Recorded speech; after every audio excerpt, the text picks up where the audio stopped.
Hello everyone, welcome back to another Tomato Sauce stream today. We got quite the exciting kind of little bits to talk about, right? We have some new leaks, we did get some new like screenshots, I guess, or screen grabs from the Go Rush era, I guess, the Go Rush update that's coming. So we have a few little things from that, as well as we do have unconfirmed, but I suppose most of everything's going to be unconfirmed, right? Leaks from some upcoming bundles specifically for Rush. And on top of all of that, the KC Cup is currently underway. So we will be playing in that, trying to dodge birds, because I really don't know how the deck we're playing beats birds right now. But I guess there's going to be a lot of decks that our deck's not going to beat. It is kind of an outdated deck. But let's see who we have in the chat today. We have Dragzin, who asks what's in the next Rush box. We don't actually know anything specific from the box yet. We know there are some cards that we're definitely getting. We don't know if they're going to be specifically in the box. We can infer that Jointech Rex, Galactica Oblivion, and Bluetooth are going to be in there. We can almost hard confirm that we're going to be getting Galactica Oblivion and Bluetooth because we've now seen them in the leaks. Jointech we haven't seen yet, but it would be very weird for us not to get it. We have Sakadetsu, Let's Rushing. We have Sarah, VGD, GG. Hello, how was your day? Yeah, we're having a good day so far. And then Jetty Ursus comes in. Trap Hole discussion. Oh yeah, we're gonna talk so much about Trap Hole. So Manicus says Trap Hole replaces Widespread in the decks that are forced to use it instead of Negate. Otherwise, Negate is better. End of discussion. That, for the most part, is accurate, right? There are some like nuances there, but for the most part, being able to react to a summon is generally better. Now, against like a special summon, so for example a maximum summon, neither of them do anything anyway, so it's irrelevant. Against a fusion monster, you can use the Trap Hole on one of the fusion materials, ideally the 2 tribute material monster. So, oh, would you look at that, Tracimo TV raiding us with a huge raid. Welcome on in, Raiders, and welcome on in, Tracimo. We were just talking about Trap Hole, which we haven't actually got to the leaks yet. We were just kind of going through what people are saying in the chat. But we were talking about the new Rush stuff that's just come out. I hope you had a fantastic stream. We did catch a little bit of your stream this morning, but my actual, so like technical difficulties, just a little bit behind the curtain here, that my PC has been acting like very weird since I last did a Windows update. And so I had to like cleanse it today, and we did whatever we could to just make it run a little bit better. And so far, it's been holding up fine. So fingers crossed it continues to do so. But we haven't had a lot of spare time today, unfortunately. But yes, the Trap Hole is really good to react to a summon, especially if you want to stop a monster activating its effect. So a good example of this is going to be like Jointech Rex, which is Jointech Rex, the turn it's normal summoned, you can shuffle 3 monsters from your go back into the deck, pop a back row. If your opponent's a Widespread, well, you're going to pop that. Even if your opponent has a negate attack, you're still going to get the chance to pop that, but Trap Hole can still be used. So having effects that can be activated on summon is a lot more powerful generally. Now, obviously, Trap Hole does have some like problems, right? It doesn't work on low attack monsters. Shouldn't come up too much, but it will come up. And it only works on normal summons. That also can cause some issues, right? But usually, being able to react to summons is better than reacting to attacks. Usually. Also, there are a lot of support cards for Trap Hole, and there are actually support cards for Sakuretsu Armor that we don't have yet. I don't believe there are any support cards for Widespread Ruin, so, from that perspective as well. Hot take a D. Duke, hello, Tomato. It's good to be back. Hello, Duke. Welcome back to the stream. Promanicus says, calling me sweet and a child. So you don't mind me calling you poor, and you don't mind me calling you summer. So you could be a poor, sour, summer adult. We can go with that if you want. Corono's here. Hello, Corono. Welcome on in. If we're getting Trap Hole and Cyber Assault bundles, it's safe to say nothing else we know of, like Cyber and etc., will be a bundle. Which means either free stuff, lifetime rewards, or stacked main box. Yeah, it's a weird one. I don't really know what we're going to do with Cyber End. It could be anywhere. Like, they could put it in the box, and I'd be like, yeah, that makes sense. They could give it to us as a lifetime mission, and I'd be like, yeah, that makes sense. They could give it to us as part of an event, and I'd be like, yeah, that makes sense. I legit have no idea where they're going to put the Cyber End. More importantly, if you really, really hate Essel, you can use it on that out of spite.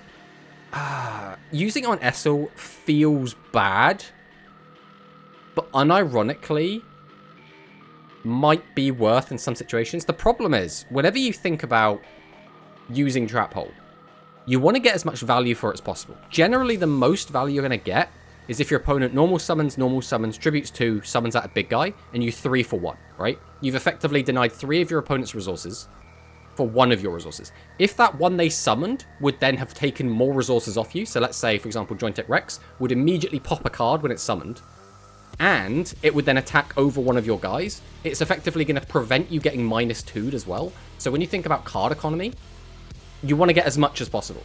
With Essel, there's a chance that you are taking 1 card off your opponent for 1 card of you.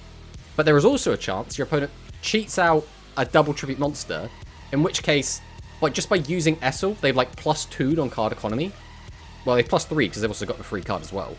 So like, you're potentially stopping like 4 or 5 cards card economy wise. So like, it's very difficult to actually work out if it's going to be good, and it's always just gambling, right? It's always Gamba.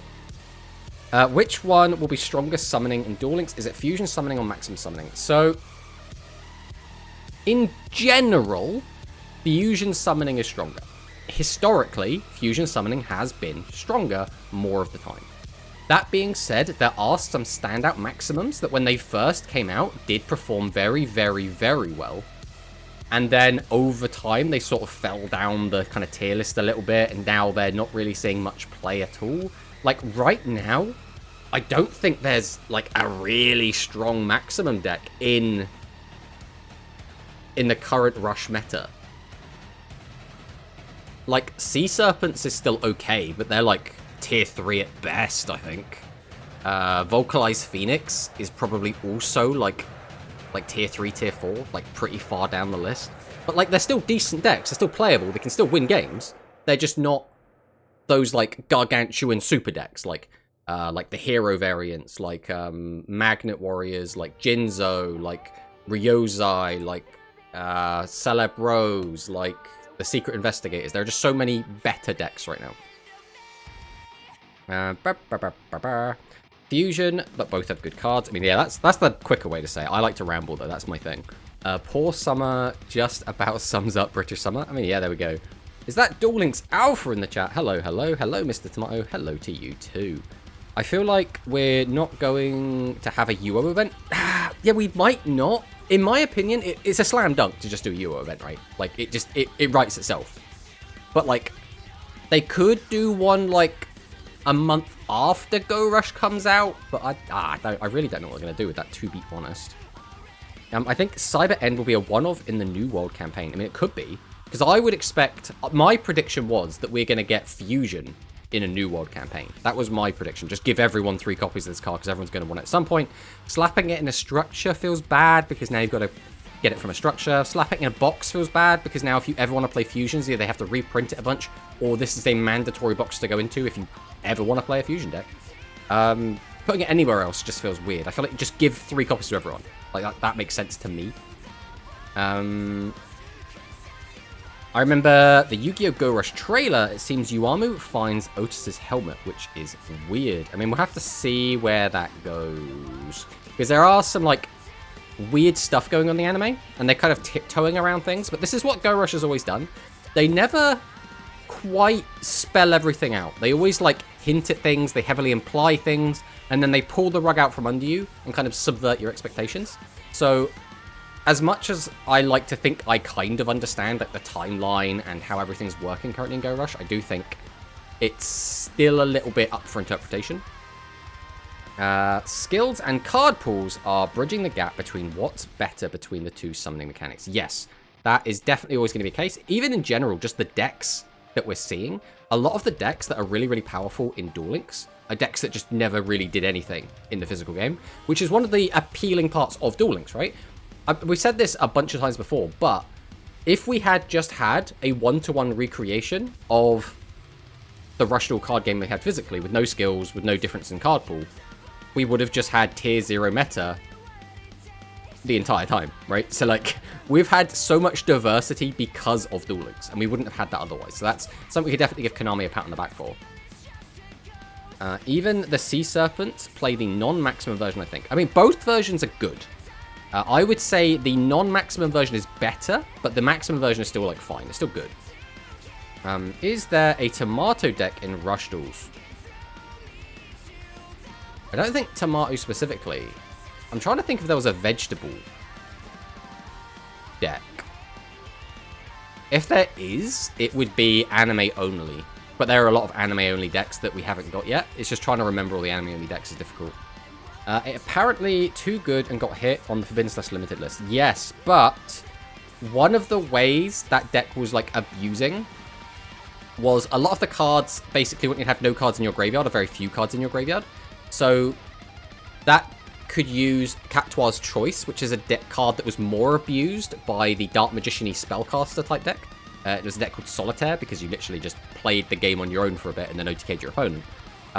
So they did hit it a bit, but Cactuar's Choice was like another indirect hit that really kind of finished it off. But they have since walked that back and they are releasing the hit cards because the hit card they got hit was Grand Extreme, which also hits Fish. But they've recently unlimited it or put it back to 2 or something. I can't remember exactly, but yeah, they are easing up on it. You think they'll give 3 copies at first or just 1 copy for a bit?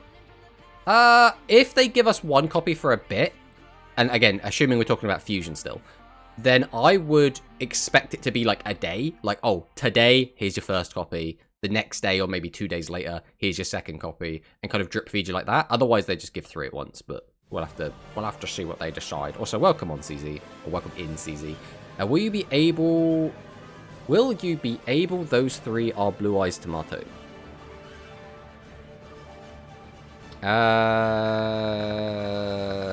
If we're talking about will we be able to get 3 Blue Eyes, the only way... So if we're talking about, like, Ultimate Dragon, Blue Eyes Ultimate Dragon, I don't think we'll see it early. And I think the only way we get that and can easily summon it is using Vision Dragon. And I think Vision Dragon would be maybe a little bit too good right now.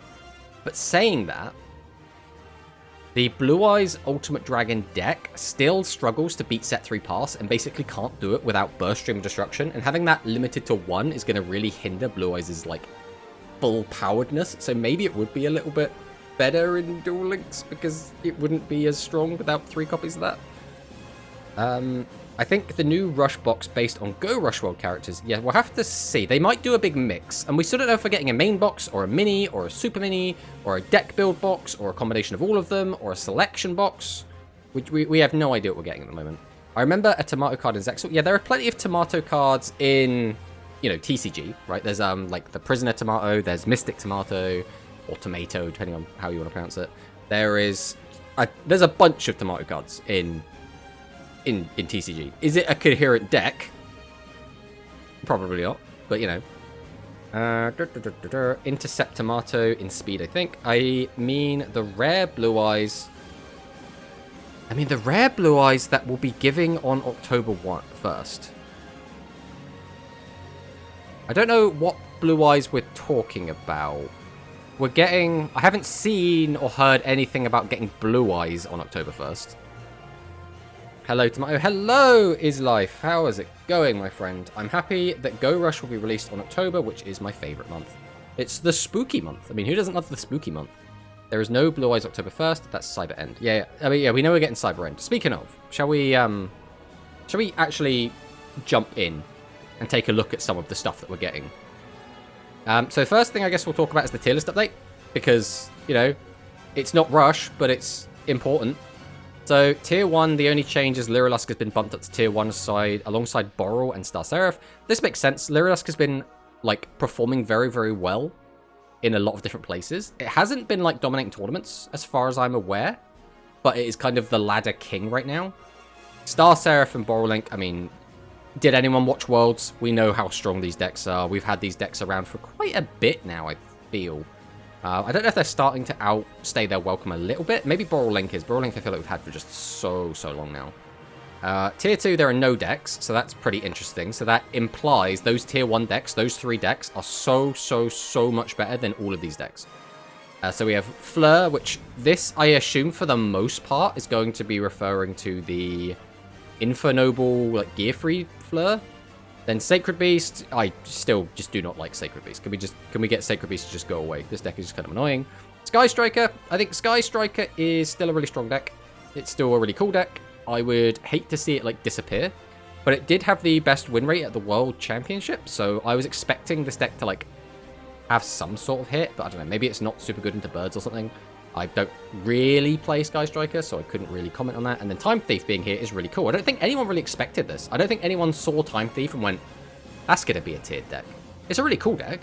I think it's a really cool deck. And we have seen it doing pretty good in tournaments, like at least topping. Like, maybe not winning them, but it's been topping. So, yeah, that's something. Right, what else we got? 3 Cyber Dragon. I just saw those rare Blue Eyes on Duel Links trailer. There is no Blue Eyes, except there is a new trailer in the last few minutes. Well, that would be cool if they did. That would be a really exciting stream. We could watch that live. Hey, did Quantum win the Rush Duel final in Duel Links? Yes, Quantum Cubes did. We actually have. I suppose we could go and check that out quick, actually. Let's jump over to this, whatever this is. This is Angel Cup. That's fine.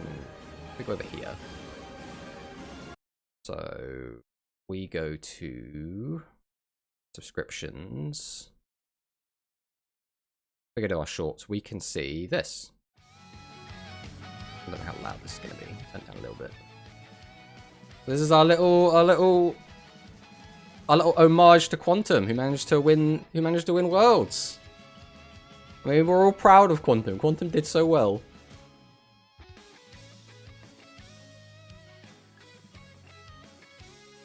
So this was game 4. Quantum is, I believe, 2-1 up at this stage. Plays the Psychic Mirror. Does manage to find lethal. There we go, he's 2-1 up. How happy he is. He looks exhausted. I think he got sick while he was out, or while he was there, so... But look at our guy.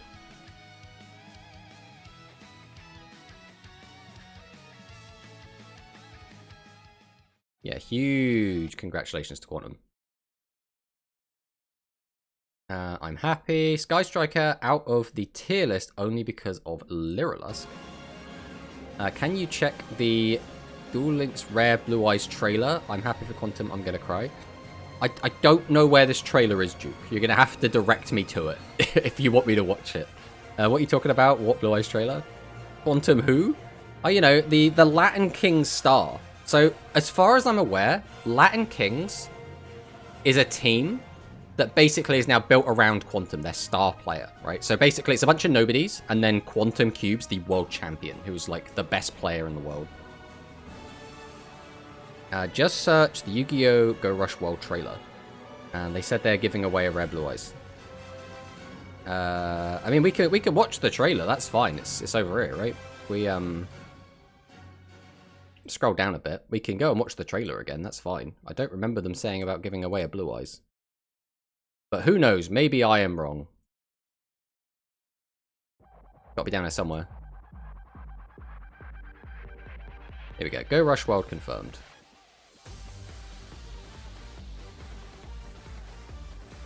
I'll pause that because it's a banger. Alright.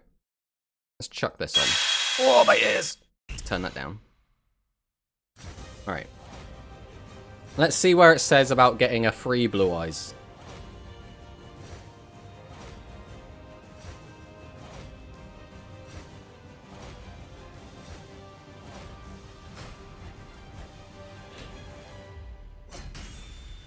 I think the English Go Rush logo looks so good, man. It looks so good. Fusion summon added. Update to the game screen. Ah, is this what you're talking about? You're talking about this? Because this is a new rarity that's being introduced. So, basically the gist is... Put the music back on. The gist is that you will get to choose a card to be a Chronicle card. And then you'll be able to upgrade its rarity by using that card more. So, I believe... I don't know if you, like... We start at, like, Prismatic, and then we go, like, 1, 2, and then 3. or if we can choose which branch we go to. We don't really have any more information than that at the moment. We don't know which cards will be eligible, if this will be every card or just very specific cards. But we'll be able to upgrade card rarities, which is going to be really cool. Out of these, I don't know what you guys think looks the best. I hate Gold Rare. I think Gold Rare looks disgusting. So the one on the far left, not a fan. Just straight up not a fan. For me, it's between the two on the right. I think I'm leaning more towards the middle one. I personally think I'm leaning towards the middle one. Which is like, it's like Shatterfoil, right?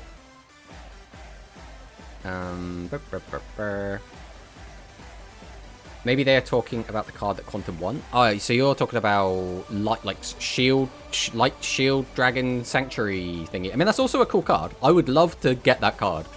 I'm interested to see if Quantum actually does sell as prize card. That would be very interesting. Because if that card actually sells for like 6 figures, I would almost feel like it's silly not to do it.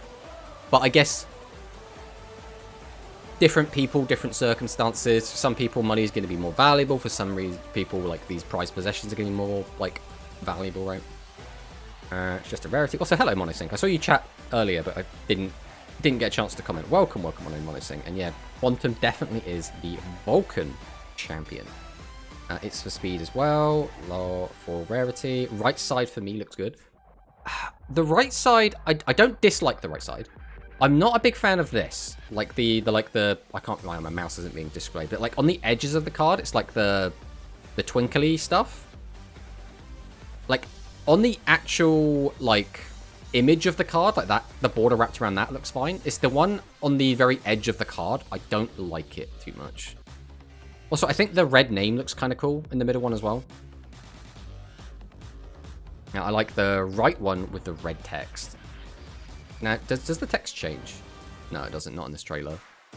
Which is a bit of a shame. It will depend on what cards we get for the Chronicle upgrade. Some rarities work better with different card arts. Yes, I do think that is a big factor. Let's pause that again. Just watch the rest of this trailer. Oh, I'm so excited. I'm so excited for this. October 1st as well. And for anyone that doesn't know, October 1st is a Tuesday, which means it's right on my streaming day, so I don't have to stream an extra day. I can just do it on Tuesday, which is absolutely perfect. Because trying to find time on a day when I'm not streaming can be very, very difficult.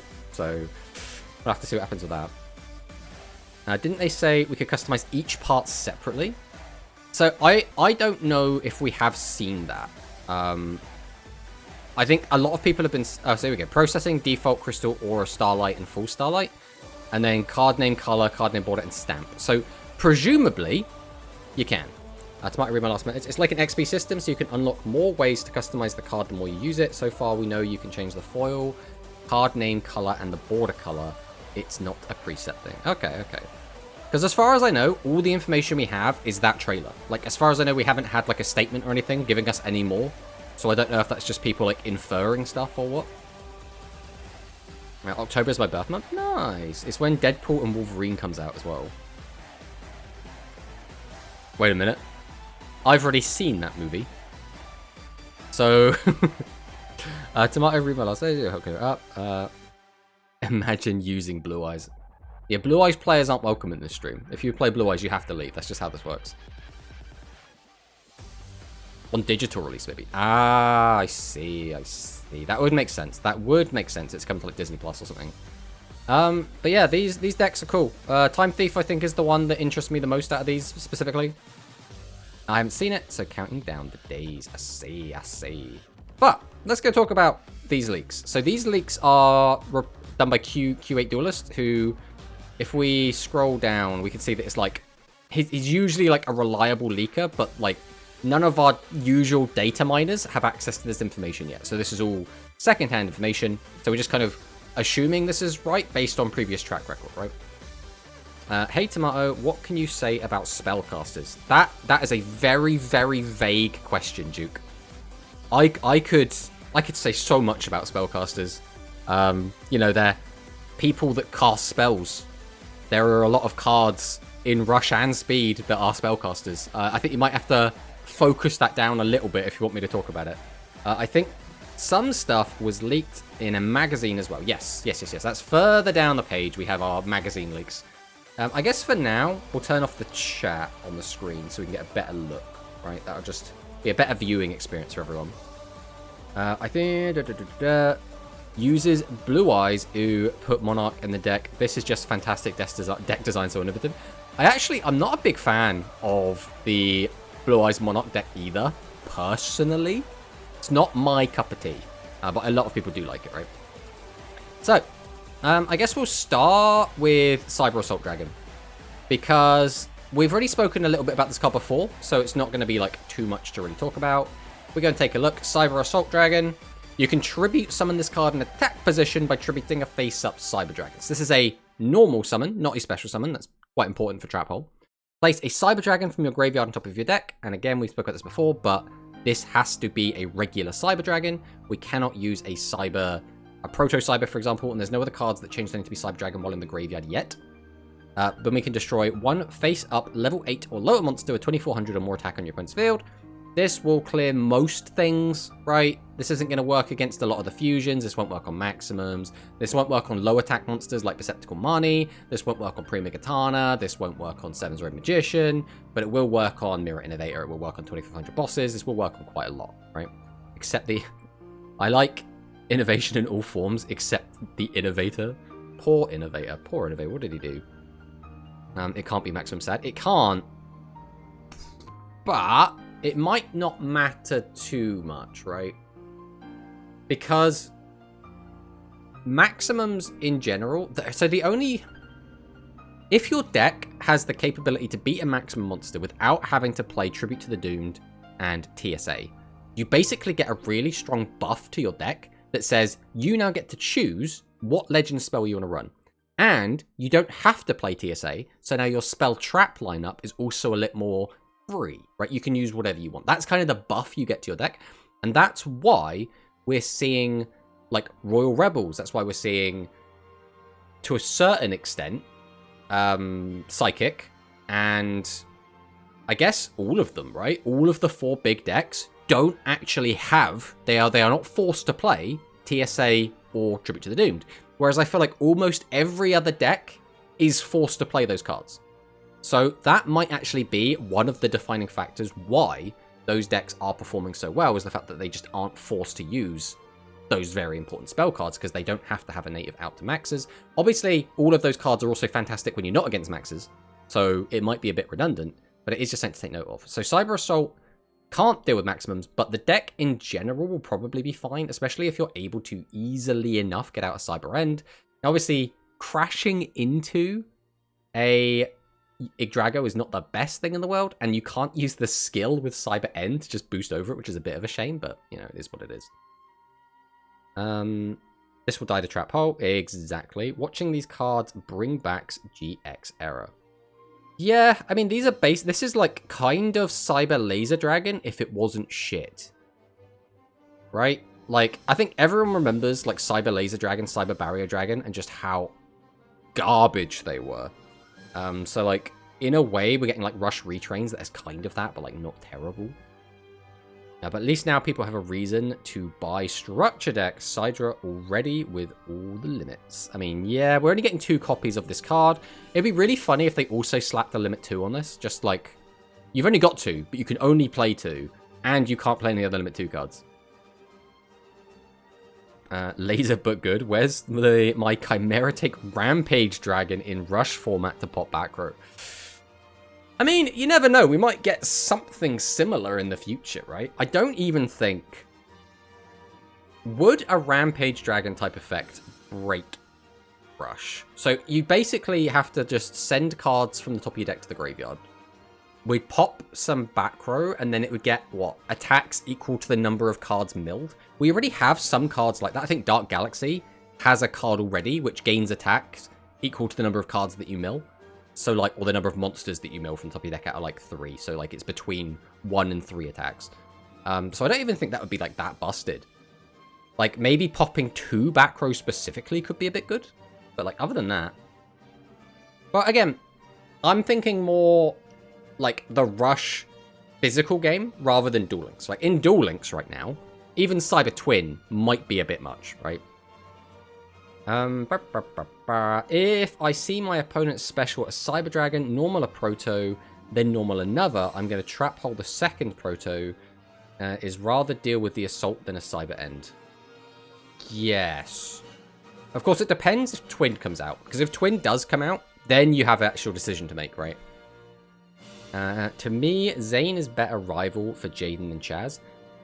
I think they were kind of both his rivals at different points, right? It's like his best friend. Like, Jaden has like two best friends, depending on what season you're watching, right? It's either Cyrus or it's Jesse. So it's all a bit all over the place. Rampage would be too much. Did you see the next pack got announced in OCG after October and the November pack released in January 2025? Yes.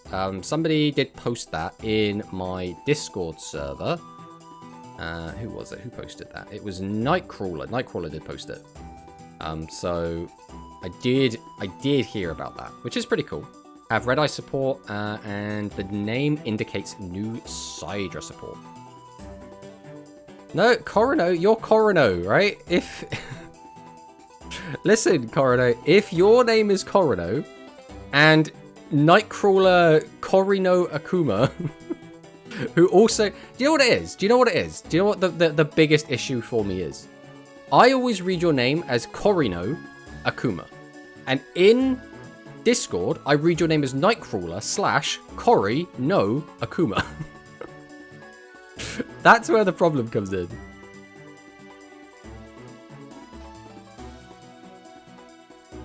Alright, we are in an ad break, so we will just stretch a little bit. Maybe have a drink. Wait until everyone comes back.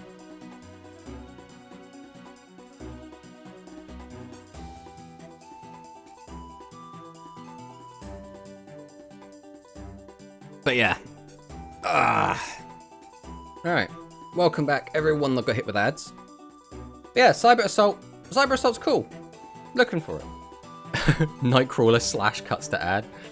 Yeah, it's because, obviously, it's capitalized. And I also just read it as Nightcrawler in Discord.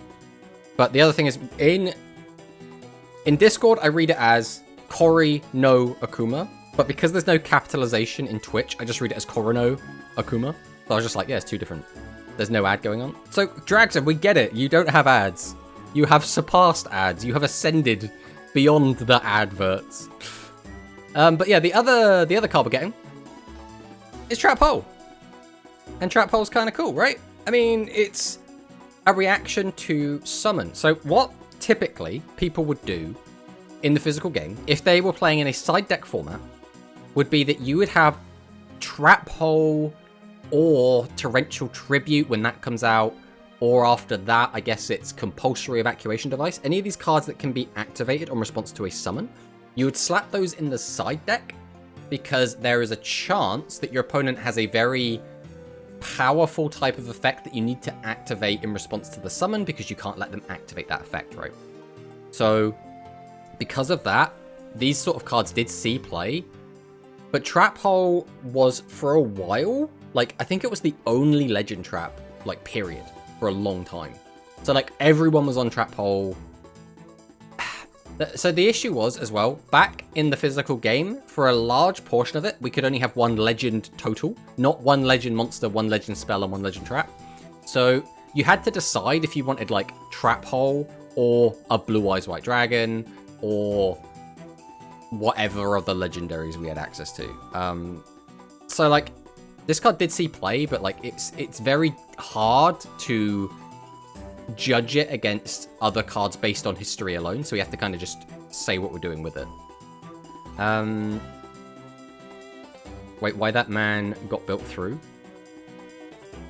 Why that man's got built, though? Oh, because he's ripped? Well, he's been trying to climb out of this hole this whole time. That's what it is. Also, I always used to think this was like Horned Imp, because Horned Imp looks like similar to this, right? Why I can feel this will be annoying? Probably will be. Goblin, Hole Digging Captain, and Trap Molt in the next box. I mean, there is a chance. There is a trap. There is a chance. I do get ad. Most of the time, I don't get ad. I see. A Trap Hole feels iffy versus Psychics. It will be, but it will still there will still be times where Trap Hole will work. Like, Psychic are not immune to Tribute Summoning. They will have to do it at some point, right? The look at Speed Duel version compared to this. Okay, let's look at the Speed Duel version of Trap Hole. Let's get a nice look at it.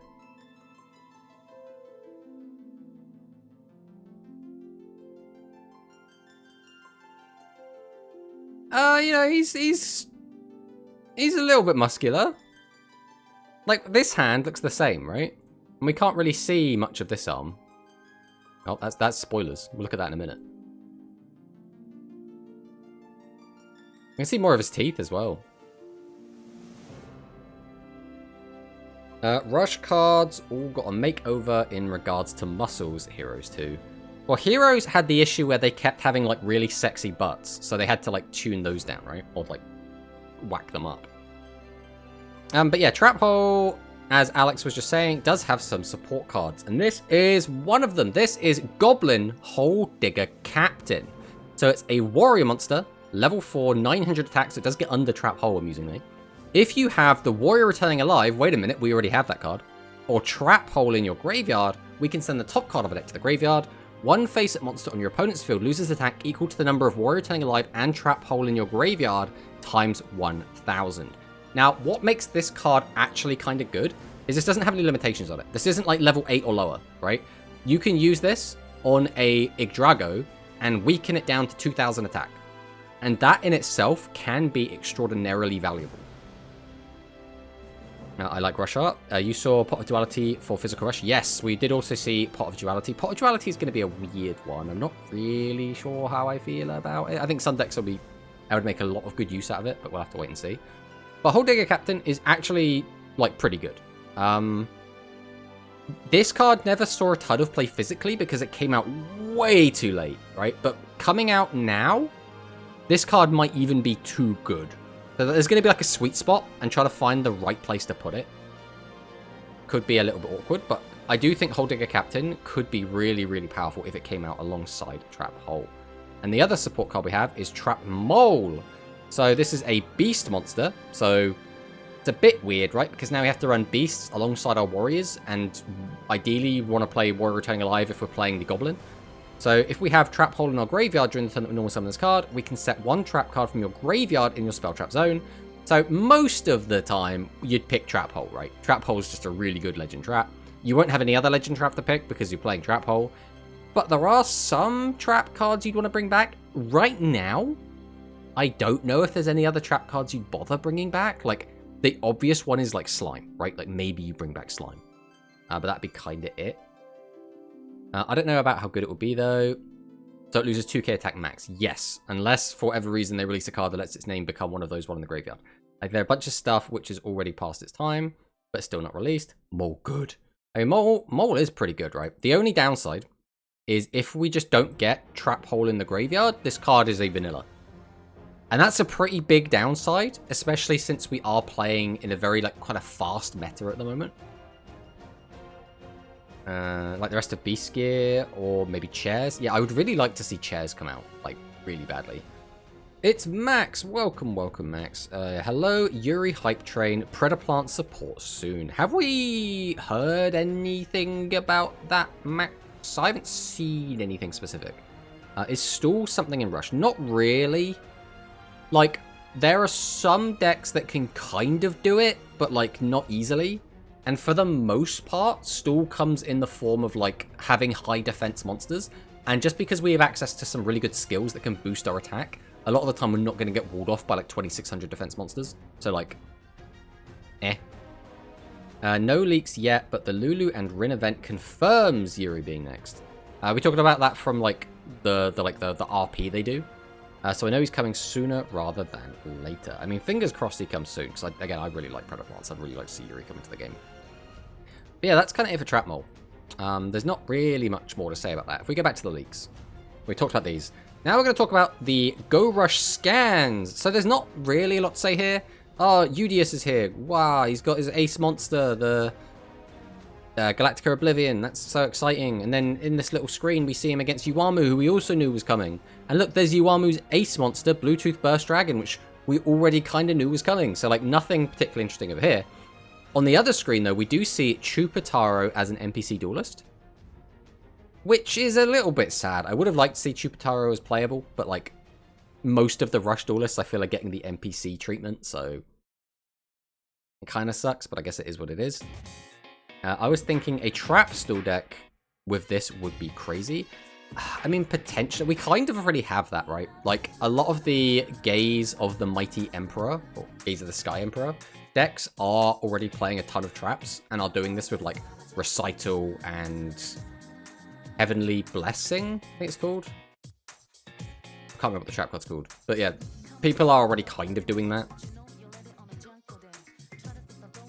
Hoping for another non-legend trap that responds to summons. So there are a few. There's even a lot of trap hole cards. So like if we go back over here, if I just type in trap hole, like we've got Ascetic Trap Hole. When your opponent normal summons a level 3 or lower effect monster, destroy the monster. We have Jewelry Trap Hole. When your opponent normal or special summons a monster where you have 3 face-up Aqua monsters in your field, destroy a face-up level 8 or lower monster. We have Psychic Trap Hole. When your opponent normal summons a level 5 or higher monster where you have 2 or more face-up Psychic monsters in your field, destroy the normal summon monster. So there is like a lot of cards like this. And this is just the ones that have Trap Hole in their name, right? So this isn't even all of them. So we will be getting more eventually, but Konami really doesn't like trap cards. So the only good trap cards they seem to be giving us is Slime and then Legends, right? Okay, thankfully the UI seems more detailed. I mean, it does seem pretty cool. I am quite a fan of how it looks personally. 2500 defense, he is superior than Dark Magician. Oh yeah, oh yeah. And you can move around the options. I mean, that's pretty cool as well. You can still literally just change to the old screen with one button click. It's just a home screen. Hopefully, though, the gold stays hidden. I don't like looking at my gold. It just sits there doing nothing. But Chupataro here could soft confirm. This is all speculation. But it could soft confirm we're going to get his cards. And some of his cards are pretty interesting. So, his boss monster is this. Another vanilla. Magical Sheep Girl Meeg-chan. Which is kind of a... I mean, it speaks for itself, right? It's a magical sheep girl. Right? There's not really much more to say about that. Oh yeah, we do also know that Kawaii is coming as a NPC as well. I would have preferred the full render of the character to be visible. The fact that only shows the head is alright, I guess. I know they are doing this to compete with Marvel Snap. Literally, Chronicle card, just UI things are what Marvel Snap has done. I mean, it's fine if they are, right? The way I look at it is as long as they steal the good bits of other games, that's fine. But yeah, this is a card. So its flavor text is also quite interesting. It's Meme Melody, Cattle Mitamishin. Meeg-chan is the princess of the Iwakai Ranch. When she eats delicious paper on important letters, she can't help but let out a not bad. So like, that's neat. 2500 attack is obviously a decent stat. 1600 defense. This archetype is generally not very strong, which is why I think it would make sense for it to come out sooner rather than later. But saying that, there are already so many weak archetypes we haven't gotten, right? We haven't got chairs, we haven't got outer space, we haven't got the Washketeer and the cleaning cards, we haven't got the mag massage stuff, we haven't got... God, there's so much. There's so many like bad decks that we just don't have yet, and I don't know what we're waiting for. This confirms Udius transforms into Meeg-chan. I mean, possibly. If it's not strong, maybe we will get Utopia archetype. So the Utopia archetype is actually kind of good. So I think we will get it, but I expect it to be good as long as it doesn't get like a really dogshit skill. But we'll go ahead and talk about the rest of these cards. So we have Iwakai Aqua Sheep. So this is also going to be a thing. Basically, they get a Iwakai normal monster of every different attribute with varying stats. This is probably the worst one. 1000 attack, 500 defense is kind of crap. It's not really good for anything. It's the most easygoing sheep at the Iwakai Ranch, and it never panics and watches things unfold without ever making a fuss, so it's a good boy. Then we have the Iwakai Thunder Lambda. This is the second worst one in my opinion. 1200 attack, 1400 defense. Beast normal. The sharpest sheep at the Iwakai Ranch. It keeps a close eye on its friend every move. Then we have the wind one, Air Aries. This one is actually okay. And the reason why is it has 200 defense and it's a beast, which means you can actually play this in cats if you want more beast monsters with 200 defense.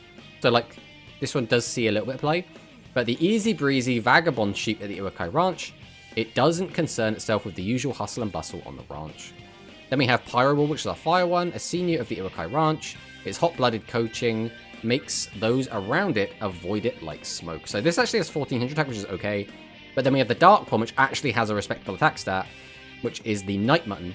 A shy lamb at the Iwakai Ranch, it's always quietly in a corner. So, like, you know, a bunch of vanillas. That's kind of fine. There is one more, and that is the Earth one, the Iwakai Ground Mutton. So, a new face around the Iwakai Ranch. It refuses to work, much like dirt. So, it has 1500 defense. So, this could come out and be the new Cycloptron.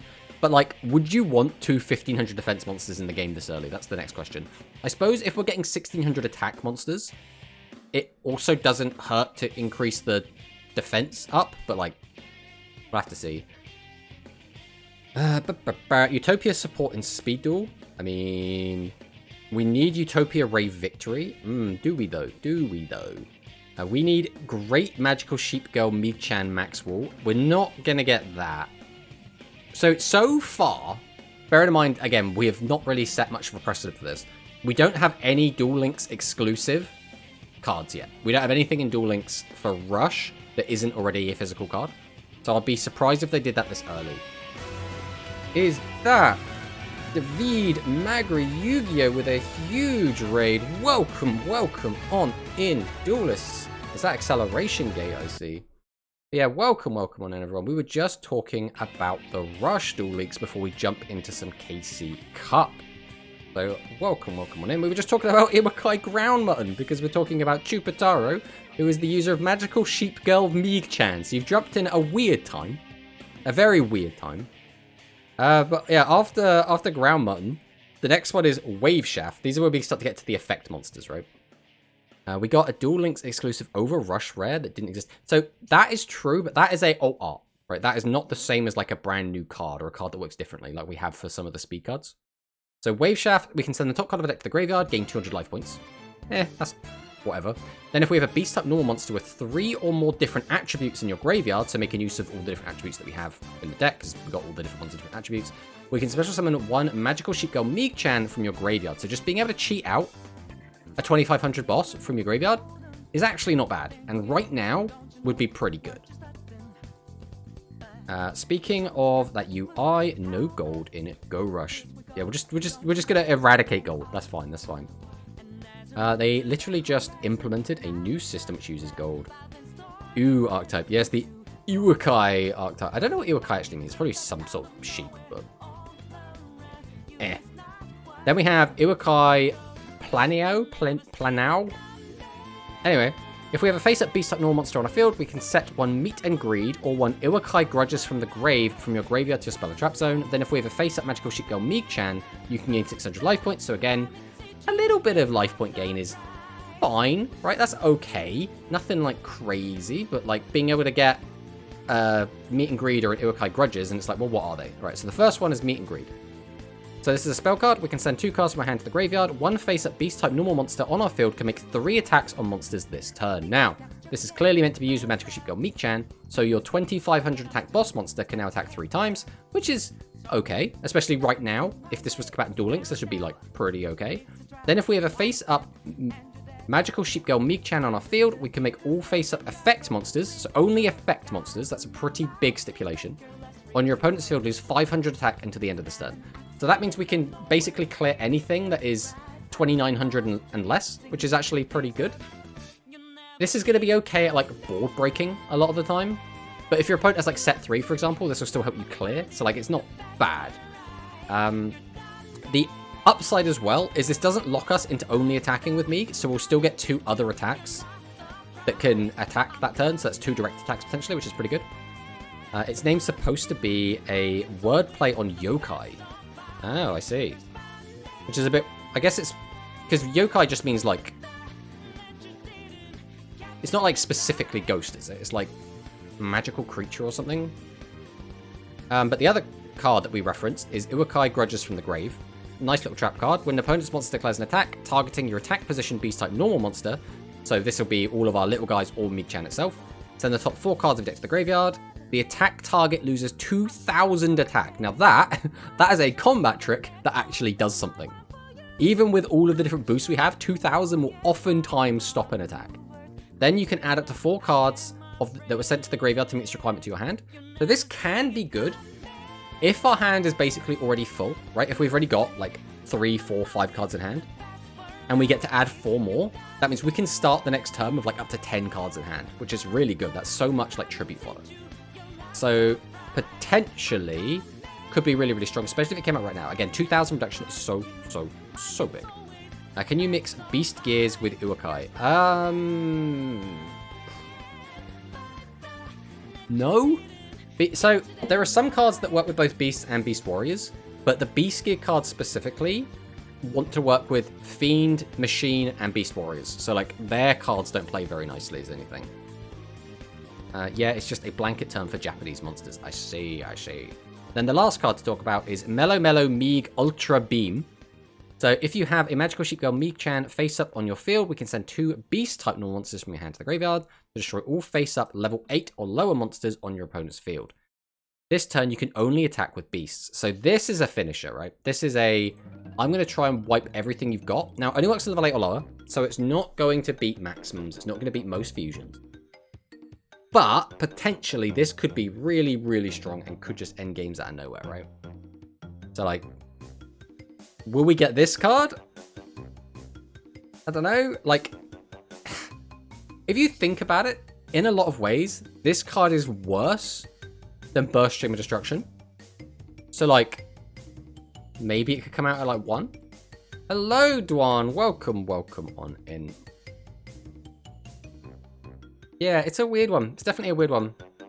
But that was kind of all we wanted to talk about today in terms of the leaks and the cards that we thought could come out. And we got all of that information just from these 2 little images and these little bundles that potentially are coming, which I'm looking forward to it. I hope we do get the Meek-chan stuff, right? I do hope that happens. I think that would be really, really exciting if we do get those. And again, the later they come out into Go Rush's lifespan, the worse and worse and worse they're going to feel. Unless, again, we get like some sort of busted skill. So there is that. But for now, now that we've finished kind of yapping, I think it's time we hop into some KC Cup. And now, again, we're going to be playing our Fluffle Orcus deck, which is old. Doesn't have a lot of good outs to a lot of like actual meta decks. So we're just going to kind of hope that we're deep enough into the week that we won't run into too many meta decks and just see what happens. That's the plan. Now, Dumon is kind of scary because that means it's probably... Oh, okay, it's not going to be... 12 win streak! Okay, I'm not feeling good about this. Not feeling good about this at all. Right, we are going first, which is something. We have potentially a lot of plays we can make here. We'll start with Edge and Persist, which is our good old skill. We'll throw both of these into the bin. I'm going to go ahead and normal Dog. Dog effect. So we have to use our discard on that, so there's no point in taking that. I guess we're actually just going to take Sheep here, because Sheep does get me an extra special. So I'll go ahead and special Sheep. Then we're going to summon Vendor. We'll activate the Vendor, send Harp. We just need to avoid... Okay, that's fine. Do we even summon that? I don't think we do in this situation. So we're going to activate Sheep. We're going to put Dog back in hand. We're going to summon out Chain. Then we're going to activate Harp Horror. Bring out Nightmare. This is going to let us make Galatea.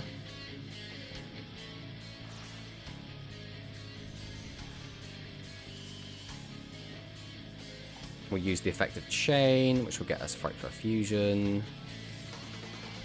We're then going to go ahead and activate Nightmare.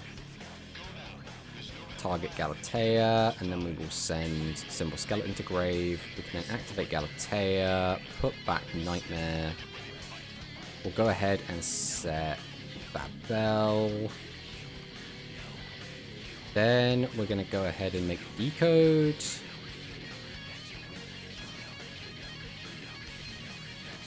Then we can use Symbol Skeleton. Bring that Galatea.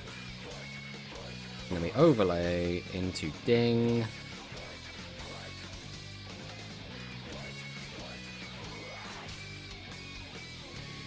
Then we can use its effect and reattach Symbol Skeleton.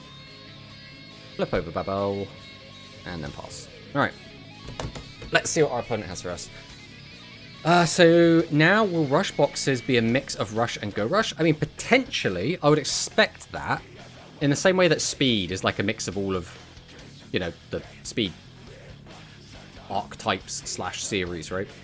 Sevens and go rush, but yeah, probably. I think the release order will go for go rush will be something like Manabu, Zuijo, Yuna, Rovian.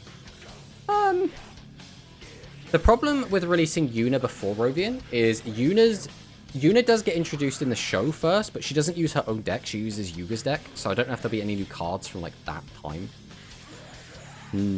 Okay, we're against Unchained.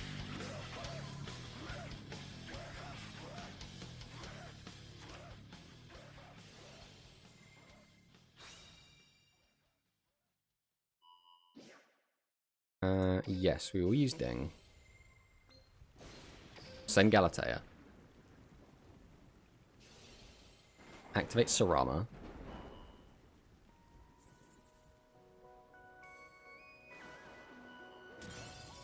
I'm not really sure we can win this matchup, you know. I'm pretty sure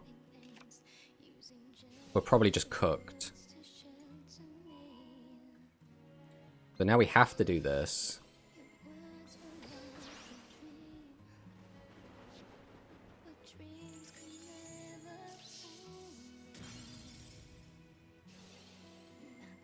Now he uses Disaster.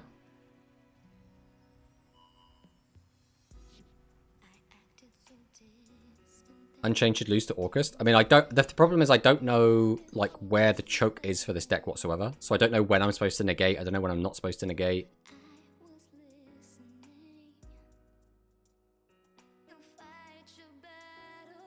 Because now,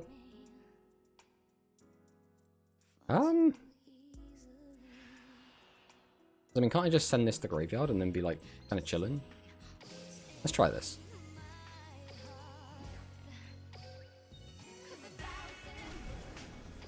Now I can send one of his cards to grave. So this is when it's destroyed. I think we just always hit the back row, right?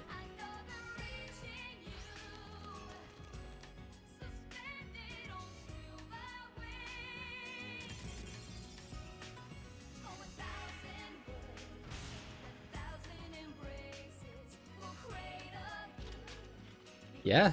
Just... I don't think we deserved that. I'm not sure we made any correct decision there, but we will take it. We will take it. We just shut down that man's 12 win streak. How dare you ruin this man's streak? Listen, he clicked the surrender button. I didn't beat him. Right. Oh no, real talk, right? We summon that.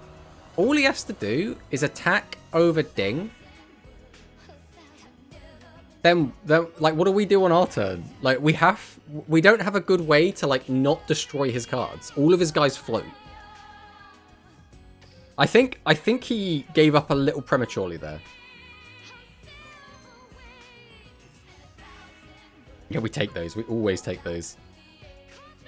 All right, let's hope every game goes that well. He was going to click the yellow button. His colorblind. Press the red one. Right, Joey Wheeler. This could be any... Wait, no skill? That is actually more horrifying than anything else I could see.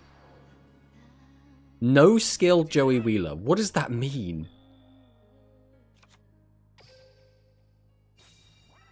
Alright, we'll summon Dog. The issue with this play, no matter how I do this, is I'm going to lose my discard. And therefore getting out a Orcust monster to end on is going to be really difficult. So we're just gonna immediately hit a Fluffle off the top, and we're gonna cheat out an Orcust monster. Oh, it's that easy. It's that easy, boys. It's that easy. So Symbol Skeleton is not the best one to have in rotation, but, like, it's still fine. So we're going to go Fluffle Wings. That's also pretty good, not gonna lie. We don't really need this, but, like, everything else is kind of pointless, so I think we will take the Sabers. We'll go ahead and activate our skill. We'll send Sabers, send Chain. We're going to activate Return straight away. Send this, draw 2. Okay, so we now have nothing to search. We could put that back on top of our deck, though, which means we would have a search, which is fine. I don't need the sheep. But there's no way we don't summon the sheep, right? There's no way we don't summon the sheep. We're going to summon out sheep. Activate sheep. We'll put dog back in hand. This gets us the chain onto the field. Then we're going to start just, like, getting to work. So we're going to go into Galatea. So out comes Galatea. Then we're going to use Nightmare. Target the Galatea. This will let us send... It kind of has to be World Wand, because, like, these don't do anything anymore. At least they don't do anything right now. World Wand does get me a plus. I almost want to just send Harp, to be honest. Now we'll send World Wand. Right, we're going to activate World Wand.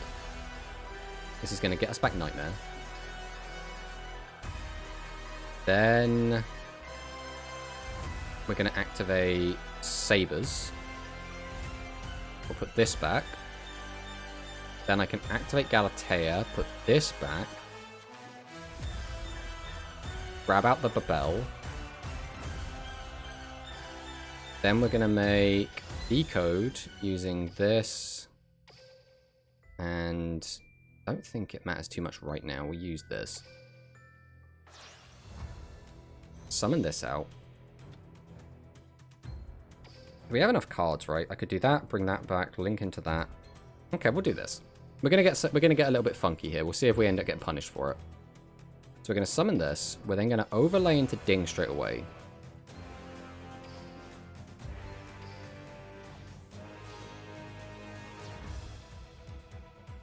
Then we're gonna reattach the skeleton.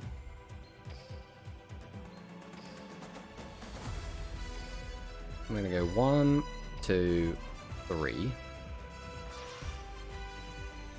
Summon out Long, pointing at the ENZ. Flip over Babel, and we're gonna pass. Now the only downside to this is we currently don't have everything we need to use Long immediately. It's Orcust. Okay. In which case, this is actually pretty good for us. Yeah, we just pass for now. That's what he does.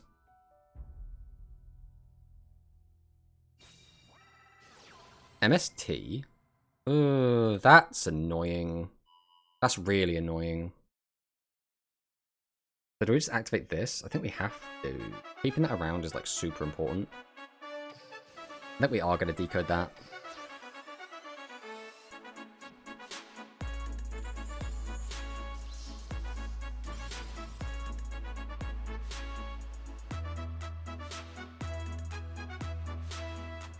Man, I want to keep my Longisu around. I heard you're playing KCE.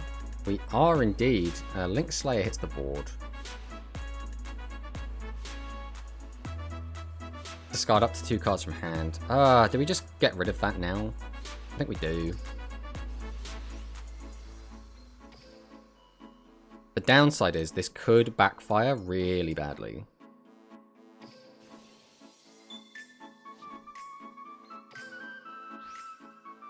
Right, we'll turn off the toggle for now. What dual level is this? We are 12 currently. We've literally just been doing our, like, 3 games a day.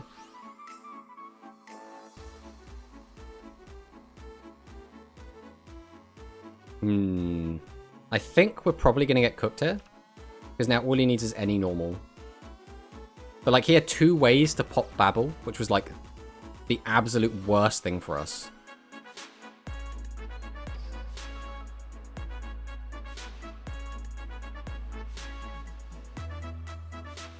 Yeah, I don't... How do you have 17 seconds left? Because we play actual combo decks, Manicus. We don't play all this, like, easy-to-play shit. We play decks that have lines and strategy.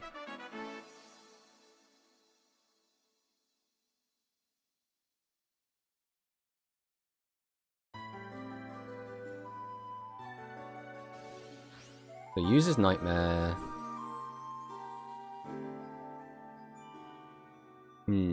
How is this going to end? I can't imagine it ending well for us. World One's effect. Are you challenging me, boy? Oh, not to play... Not if you're going to play an easy deck. If you just sit here and play like Sharks or something, I'm going to be like... Ugh.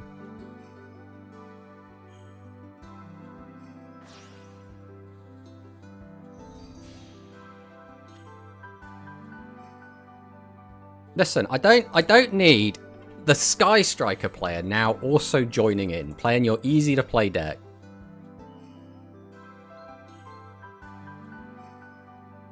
Is that it? Wait, we've really just ended on this? Okay, here we go. Here we go. Here's the rest of it. Yeah, there's nothing we can do with that. There's no point in doing that. So we are just dead. We are 100% dead.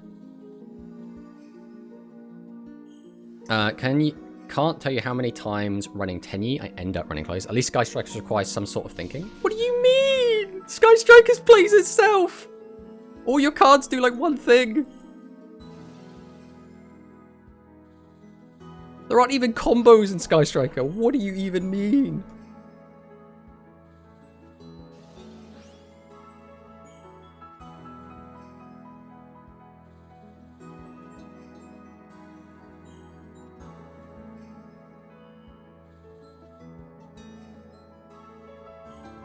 Yeah, we are just unbelievably cooked here.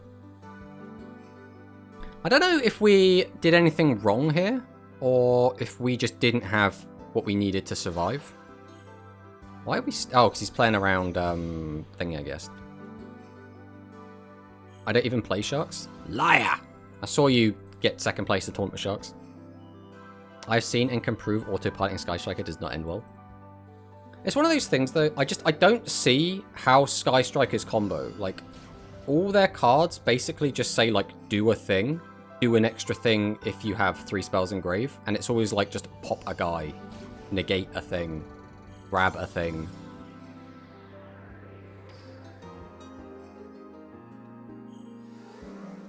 Hello, Kim, friend. Welcome, welcome. The other thing you have to remember is that, like, we will spend more time. We will hemorrhage time because we don't know what our opponent's decks do. We don't know speed super well.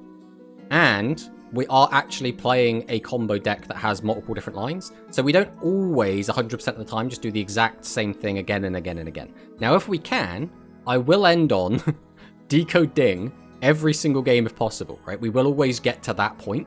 But sometimes getting to that can be a bit awkward. So for example, here, we had a line where because we had enough extra bodies, we could get long on board. So I had to like think about how can I spend the bodies in the right way to exactly end up with Ding in graveyard, with Babel on the field. We also needed to get Skeleton in the graveyard so that we could use it to bring back Ding during our opponent's turn. And we had to make sure we had enough to have the Longirsu pointing at the opponent's EMZ. And like that's not like a common line that we'd usually do. I played Shark once, doesn't mean I still do. Oh, what do you play now then, Manicus?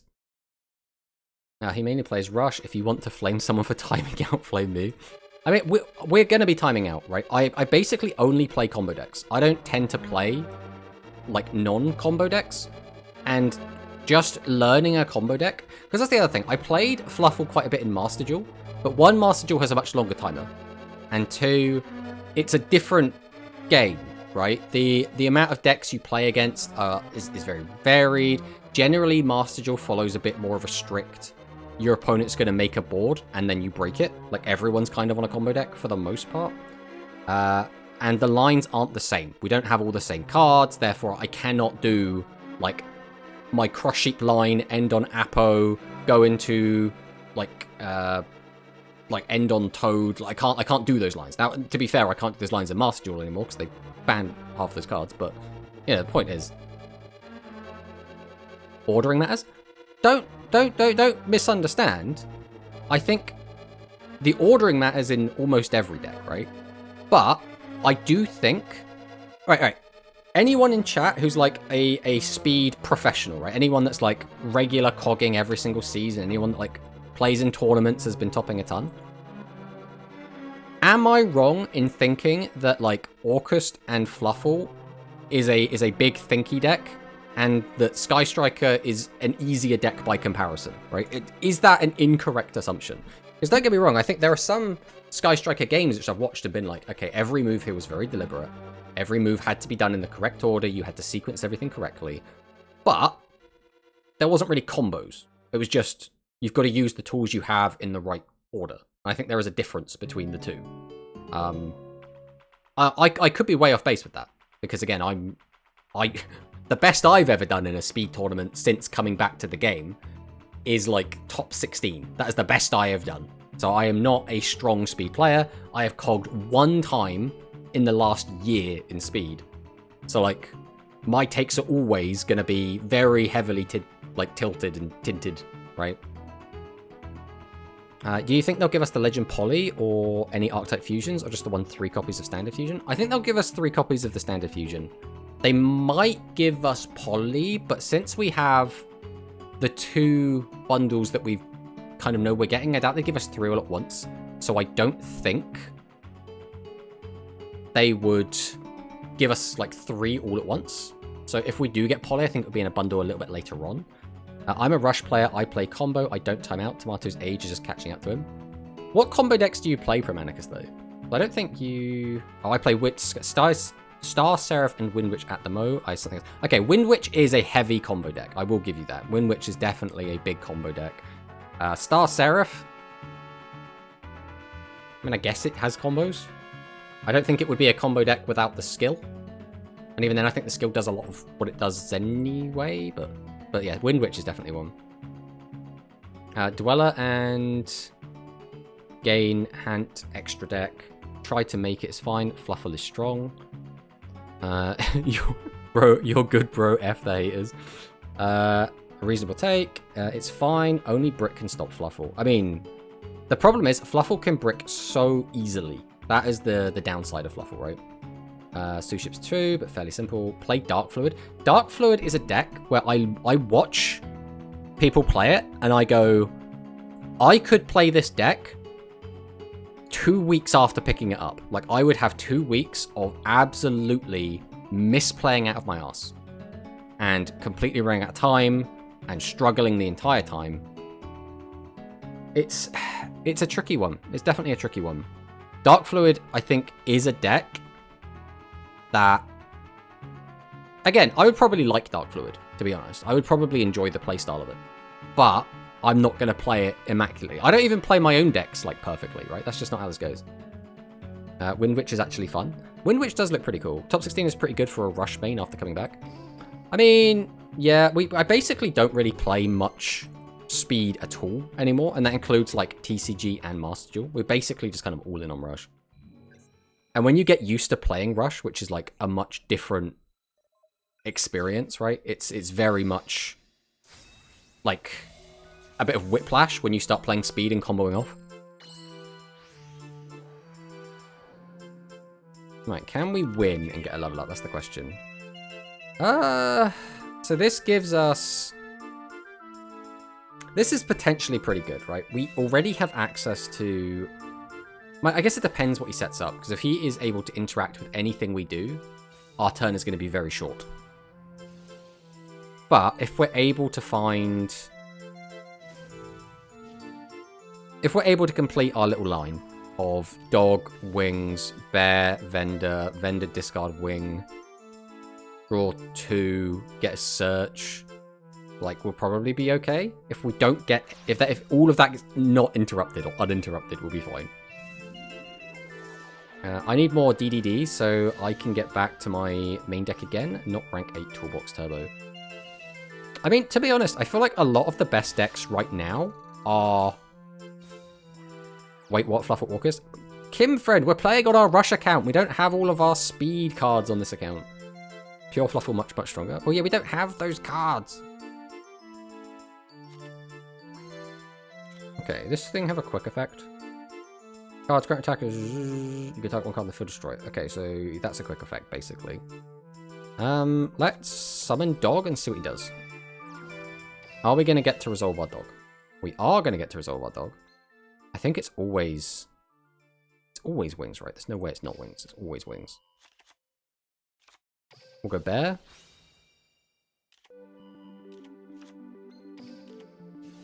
Toy Vendor. Activate the effect. Send Wings. Not the end of the world. Wings effect. Banish Bear. Draw another card. Oh, that's actually a really good draw. That is less of a good draw.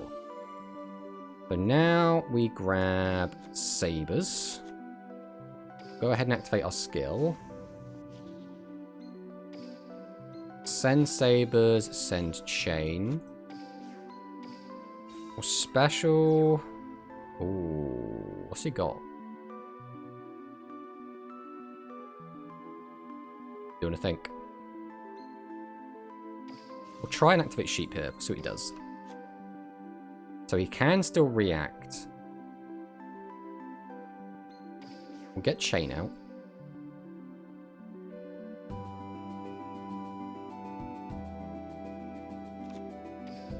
Throw down Vendor.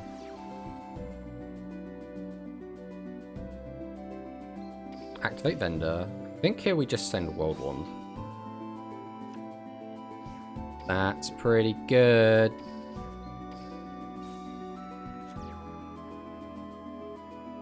Now, do we try and go for the back row is the question.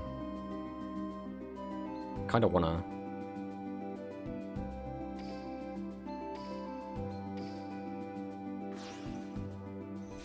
Alright, Phoenix comes down. Use the effect of Phoenix. Target the back row. Use the effect of Chain. Nice little chain block. So use it or lose it. What is it going to be?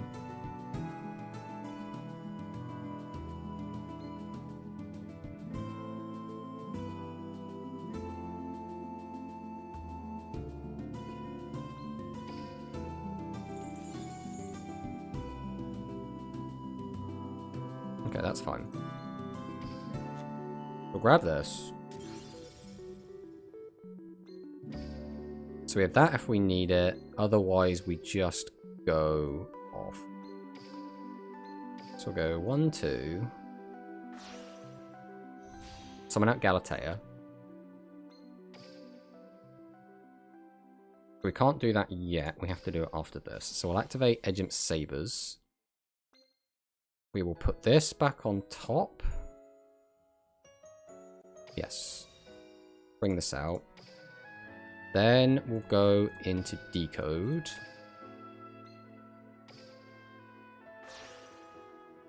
Summon out Decode.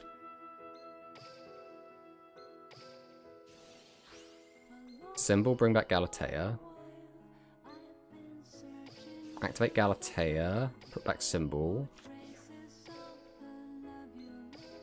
Maybe there was a... No, I think that was always the line. So we don't do anything else for the rest of this. We can flip this up now if we want. So none of these guys do anything, right? Damage calculation. If your Destiny hero wants to battle in this card's in your graveyard, special summon it. That's fine. We don't care about that. I think we just win, right? Unless I'm missing something. Let's drop Fusion now.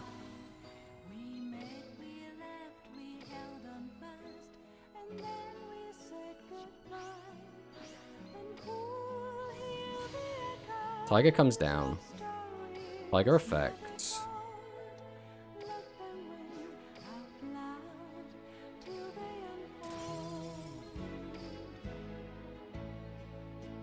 Do I even need to make this? This is just lethal, right?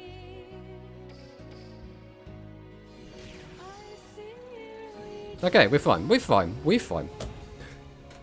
I I don't think Tomato needs... No, so what I was worried about is that he had a card that could change its attack and defense.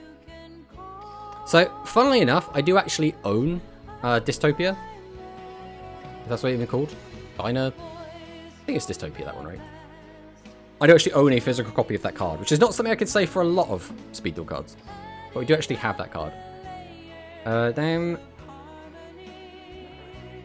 Quantum, you need to make Orcust more popular. I mean, I like my Orcust. I mean, we did just play against an Orcust. We did just lose to an Orcust. Tomato playing Speed. Hello, Beam. How many ass gales have you experienced? How many ass gales? What does that even mean? Are we talking about Lyrilusk? No, I don't think Tomato knows the fusion. Yeah, we were that one. Dual level 15. Now I'm done with speed for the day. Nice, nice. Well, we've only just hit 13. We're going to keep going and see how far we can get. The skill was supposed to increase it. I don't know why the opponent didn't use it. I see. What, is it a lingering skill then that busts it during my turn as well? So this is always going to be my issue with speed, is I don't play it enough to know what all these decks do. I don't know where any of these decks' choke points are. So, like, I'm always going to be making mistakes around that. Like, 100% of the time. This hand is kind of dodgy. So, again, assuming dog sticks... Oh, is this Charpies? Okay. Assuming dog sticks, we can get access to Bear. Bear gets us Vendor. Vendor then has a decision to make. We can either get the Orcust into Graveyard, which sucks because we don't want to have Symbol Skeleton in hand, or we send Wings. Wings potentially gets us going, but it's gambling, right? We're going to get one card off the top. So we could get, for example... We search... I mean, no matter what, we only get one search. Oh no, we'd only get one search. So I had to get Sheep or Sabers, neither of which are great on their own without the other. Which makes me think it's actually better to just... Oh, this one's a pain in the arse, right? When a spell trap or effect is activated, you can target one monster your opponent controls or a hard monster you control, return it to the hand. So it's just spinning.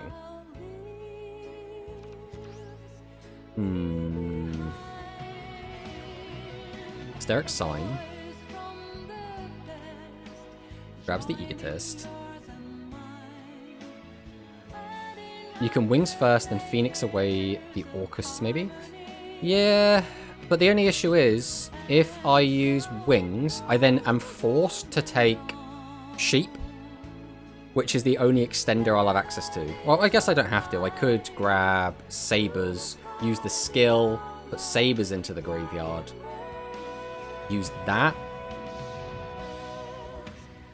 Like Gusto Emerald. Okay.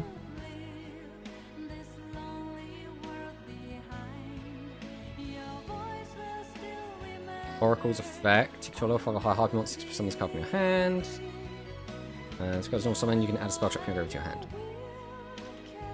Does this do anything like during my turn? No. We've got no spell traps to activate, so I don't have to worry about that.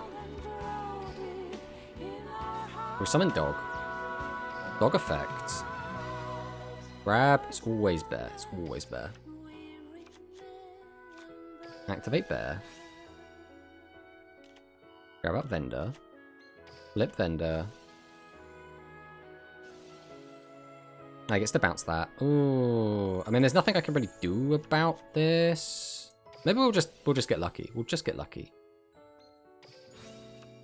Ah, that is the actual worst possible card to hit. That might just be game on its own.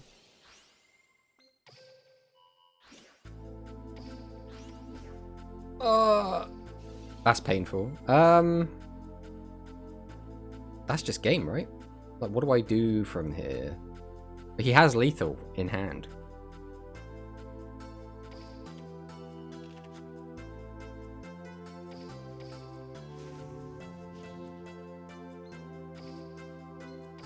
Because we could do this. And then we could do this. And then we have nothing. That is a shame.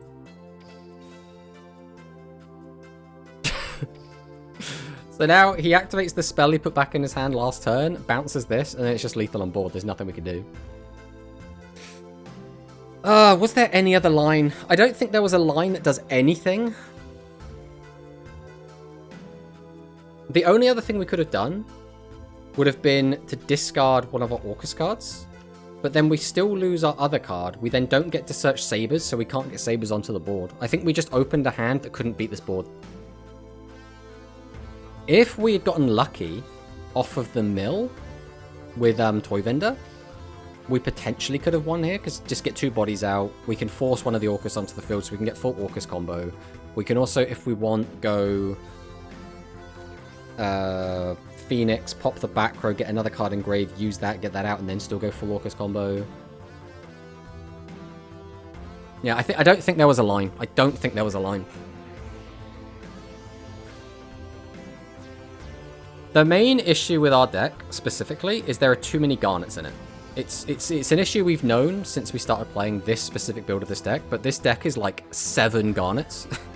And again, you can see like 1 of those, maybe 2 of them. You see more than that, and it gets really bad. So, for example, our Frightfur Fusion is a really big Garnet. We do not want to be milling this card. Like, it is so, so bad.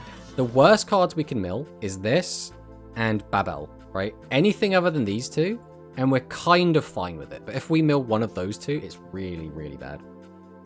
Dolphin and Penguin, I miss them. Yeah, unfortunately, we just don't have them on this account yet. But it's fine. We're going to lose some games, right? Again, this is our Rush account, and we're just trying to get gems from this in order to play, you know, to use them all and go Rush. That is our objective here. We're not really playing to, like, try and... Oh, actually, this is an okay matchup for us, typically. Again, assuming this is Battle Chronicle. We'll have to see. We'll have to see. Babel can get itself back to hand by discarding, though. Yeah, but it can't do it the turn it's sent there, is the issue. So that means our turn 1 board just gets messed up. Alright, Edge and Persist. We send this immediately. Send this. Normal dog. Dog effect. And this always searches bear. Activate bear. Grab this. Is it worth doing that now? It guarantees me an extra body, I suppose. No, because then it'll clog up my field. So we're just going to use Toy Vendor here. Discard Harp. Send another one, that's fine. We'll just use Harp here. Grab out Nightmare. Go into Galatea. Summon out Bay. Here we will... Is that Shui with the raid? Welcome, welcome on in, Raiders, and hello Shui. Hope everyone's having a lovely day. You've caught us playing in the KC Cup, trying to not trip over ourselves as we try and do some sort of combos. I kind of just want that for the draw. I think we're going to activate Galatea here and put this back. We'll grab out the Babel here. Then we're going to go ahead and activate Sabers. Put this back on top. Sabers comes out. We'll then go into Decode by going link 2 with a 1. Bring out the boy. Activate Symbol Skeleton. Bring back Galatea. Overlay into Ding. If we're allowed to. If our opponent's internet can hold up.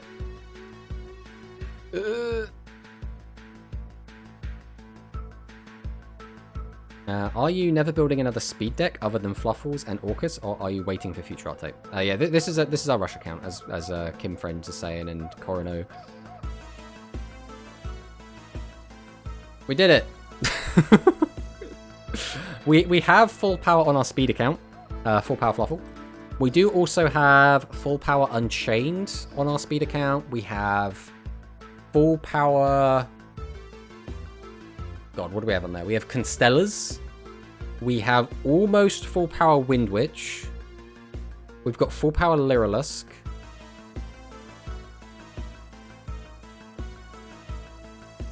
We don't have quite full power Gaia. We have all of the Time Thief stuff. We've got almost full power Suship. I mean, Rush very cheap. He can build full power now. Fluffle. Not on this account, we can't, because we don't know if we're getting a main box for the next release for Go Rush. So I need all the gems I can get. Oh, already on another level up? That feels a bit quick. Full power Rogue. He is full power Rogue, guys. Hey, Lyrilusk is one of those high-powered decks. We actually have... We have everything for Sky Strikers that isn't from the selection box. Which unfortunately means we don't have Sky Strikers.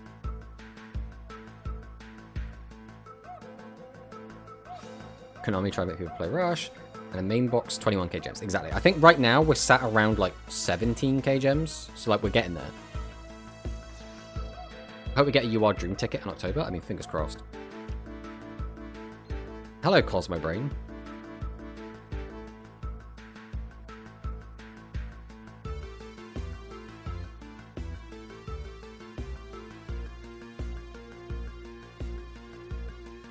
Okay, so his board does nothing. Is that right? This board does nothing. I mean, my hand is potentially pretty good. We go dog search wing, activate vendor discard wing effect. We get a search. What's that search going to be? It's almost certainly going to be... We need exactly... Sheep, I guess. We need to find sheep or sabers or chain off of the toy vendor draws. Well, I guess the Fluffle Wings draws. Sometimes everything just works out. So we can summon dog here. Dog effect. We need to specifically search sabers because otherwise it can cause problems later. We activate our skill. Because if we draw out both sabers and chain, it makes things very, very difficult for us. We activate toy vendor. Activate toy vendor. Send wing. That's also pretty good. Do we do this now? No, because we need to special summon... Oh, wait, yeah, we don't have Thingy in the graveyard yet. So I have to do that, which means I won't be able to do the sheep play. Alternatively... No, that doesn't work either. Use that, put that back on top, discard that for that. We'd be using 2. Then use that. Okay, I think this works. So we're going to activate sabers here.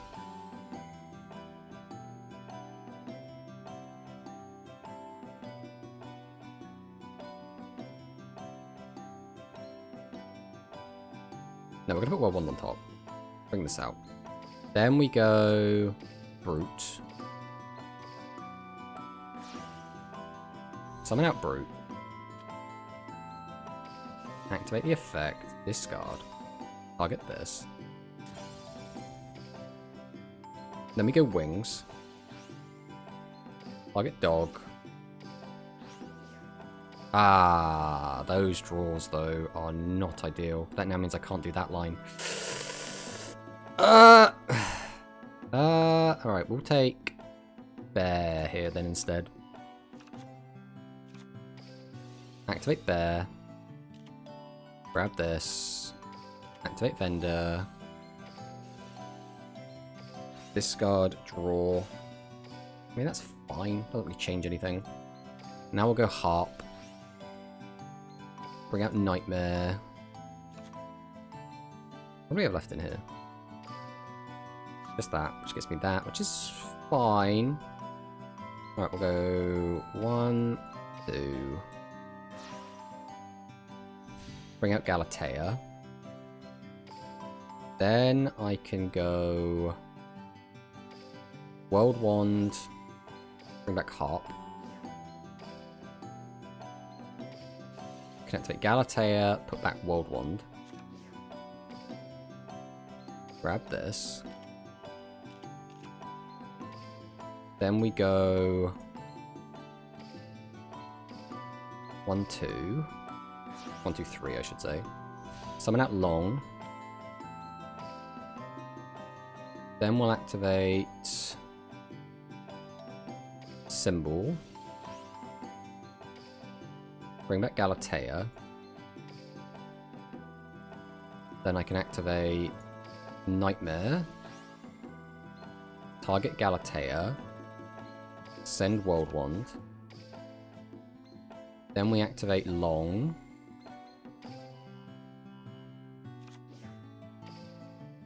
Target this.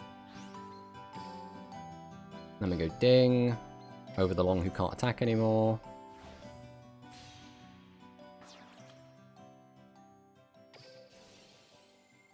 Send that. Activate this.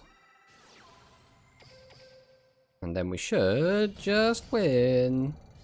Okay, we did trip over our feet a little bit there.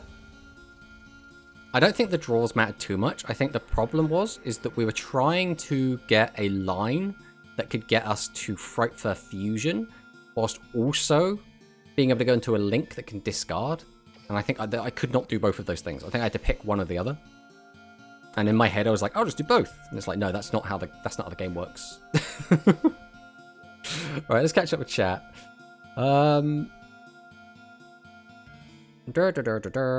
more than just the one box, and probably even more than just this one box. If it is, that's going to be painful on my gems, let me tell you that. If it's like a selection box now, that would be the worst possible timing for a selection box. Like, I would actually cry. Trying to get Utopic Shark XEs. Ooh, okay. Caught my attention. Not really cheap, so what's your thoughts on the new leaks for Go Rush? So we did cover this a little bit earlier, Serena, but basically, like, we're kind of excited. Trap Hole's going to be good, I think. Cyber, fine, I guess. It's a bit weird. What I'm saying, he's listing all the rogue decks. You know, Lyrilisk. I heard you have Sky Strikers. We don't have all the Sky Strikers, unfortunately, and it's on our other account, not this one. Just because it got less boxes for now doesn't make it cheap. It does mean, though, that we have been able to, for the most part, keep up very easily with all of the Rush product releases. So, like, from that perspective, it's not too bad, right? Like, we've had big gaps between releases. We've had mostly minis and super minis, which means we have to spend as many gems. For the most part, if you're a free-to-play player, you're eating good with Rush. The only time that's ever been an issue was exactly when they released the selection box. That is when things got a bit tricky. Trap Hole, Beatdown Bros is getting even worse. We are so cooked. I mean, Trap Hole's good against, like, most decks, right? What do you think Fleur is the most hate skill now? What do you think Fleur is the most hate skill now? I think people have been hating on Fleur for a very long time. Fleur is, like... I think it's fine. I think the biggest problem people tend to have with Fleur is just how much of it there is going around. Like, there is so much Fleur being played in so many different ways. I think at this point, everyone's kind of accepted that the Infernoble version is, like, the best version of Fleur. But, like, will you do a box opening stream? I mean, probably not. So I tend to try and only make content I would watch, right? So I would watch someone climb KC Cup. So that's what we're doing. I would watch a video where people talk about new cards that are coming out. I'm not really one to watch pack openings, which is why I don't tend to, like, do that kind of content myself. Perfect trap for my pigeon deck. Oh. Pigeons need a skill so bad. They need it so bad. Hello, man. 2024 GG. Welcome on.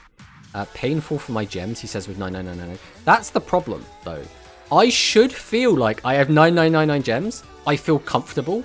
But the fact I don't is a problem, right? That is worrying. The only selection box Sky Striker is kinda, to be honest, not even that important. Well, then I might have full power Sky Strikers. Well, saying that. No, I do have Rose as well. So, Infernoble got screwed this box. Infernoble was pretty bad right now, to be honest.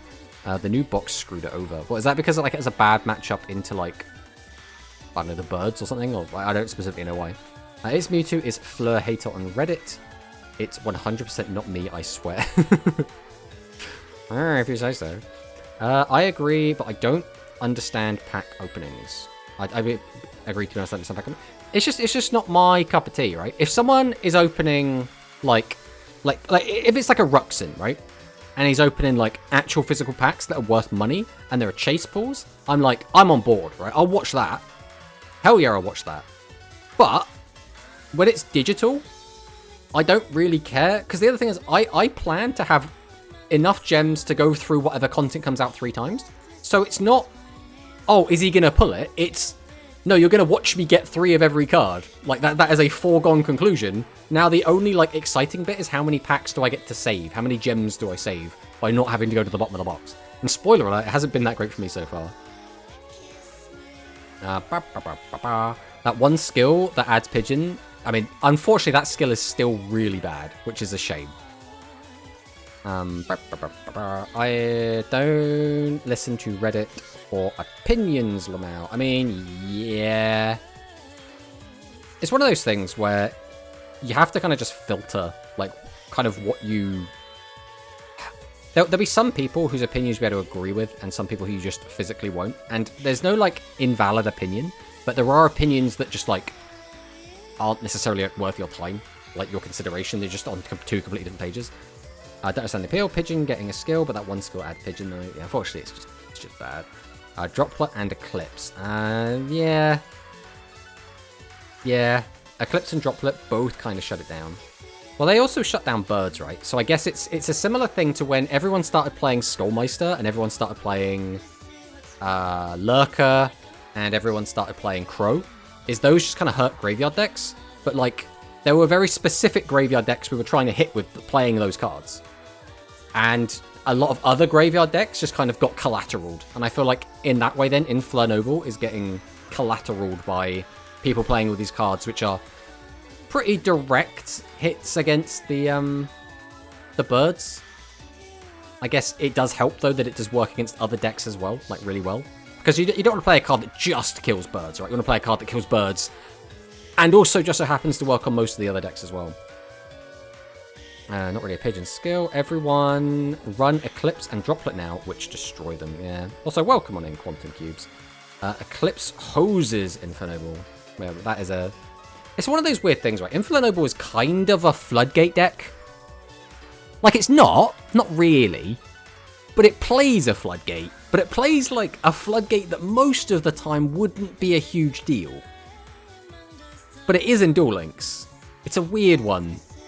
I don't know where I sit on the Inflanoble as a Floodgate deck, but it kind of is. Clan TTV, always draw the out. Your deck is bad, rip. CZ with the more of open the packs and talk about the cards as you go. Well, that's the thing. We talk about the cards before they come out, right? That's kind of our shtick. I'd watch Quantum do box openings. I watched Quantum do a physical box opening, and that was really fun because it was like physical cards, right? For me, it's just I just don't like watching digital cards go open. I don't even play it there. Quantum again. Yeah, 9999 isn't really much for what we will need. We need more than double if that is just a main box. That's assuming we even get a main box. We might just do a bunch of grinding for no reason. Your luck is bad with pack openings. I will somehow figure it out and put Pigeon in that deck. I mean, if you can make it work, Badge, then I would be more than happy to watch it and, like, play against it or whatever. Inflanoble loses all equips to Eclipse, which is pretty rough. I'd call a full targeting lock a Floodgate. I mean, yeah, there's also, like, Graal as well, though, right? I think the only thing I don't really like about Fleur is Bish, which could just simply be solved by banning Bish. It hasn't been used for anything fair since we got it anyway. There are some cards, though, that are just like that, right? Where the card in a vacuum doesn't seem too good or, I guess, bad for the meta, but, like, when it gets abused like that. It's like Graal. Like, I think, arguably, there was an argument to get rid of Graal. Even though Gravity X Graal is, like, the most unassuming card of all time, but there are just some situations where it just creates these, like, really unfun game states. Also, why is my shuffler still working? There we go. The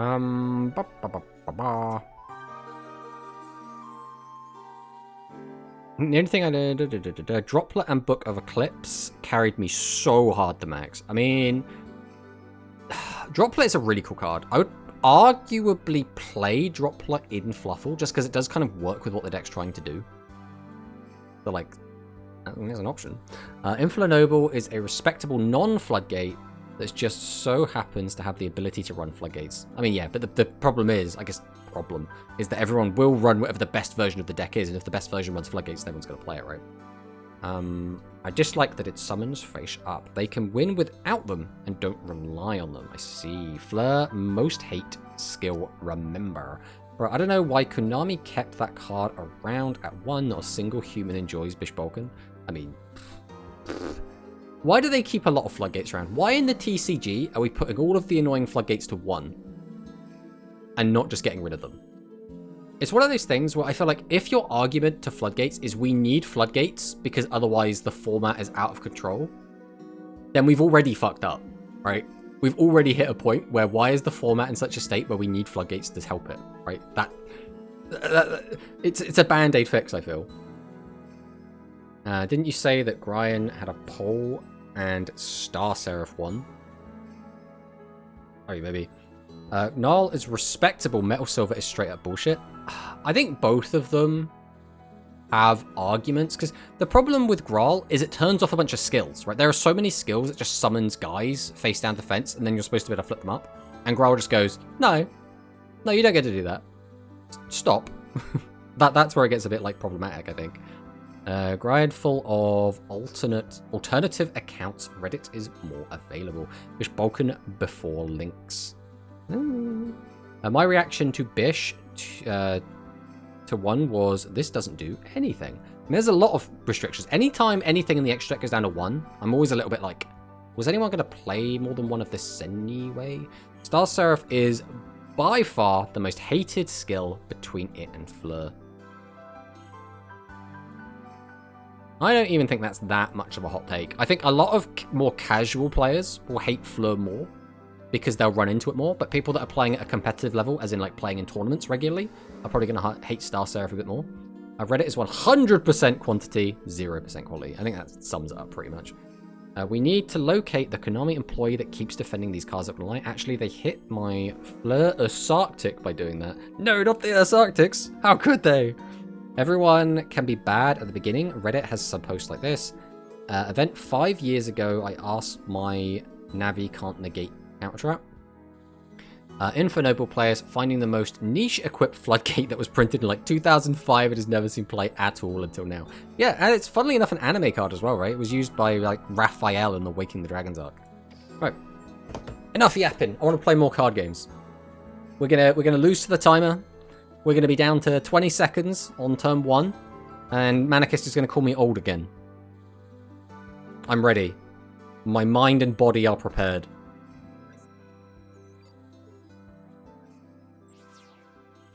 It's Yugi! Is this Battle Chronicle? Is it Battle Chronicle?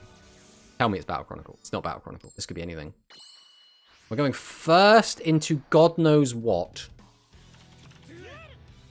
This is not a going first hand either. Okay. Go dog.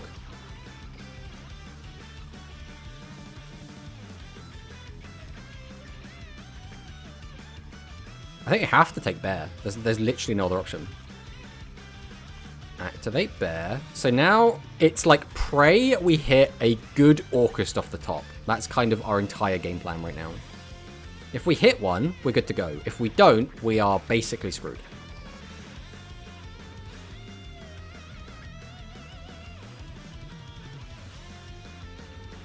Bros, I don't feel so good. Alright. Sheep defense. I actually think the play might be to just set this up in defense, hope we live the turn, and then try and make a comeback with the thingy off the top. Because if we just die here, I'd feel really silly for not doing this. But again, we don't know what we're against. So like, I have no idea what to expect here. This was a garbage turn 1. This is one of the worst turn 1s of all time. And we still don't even know what we're against. Right, let's see what happens. Is that Icy Gamer? Welcome on in, Icy. We'll give you the exclamation mark Icy. There's the Icy.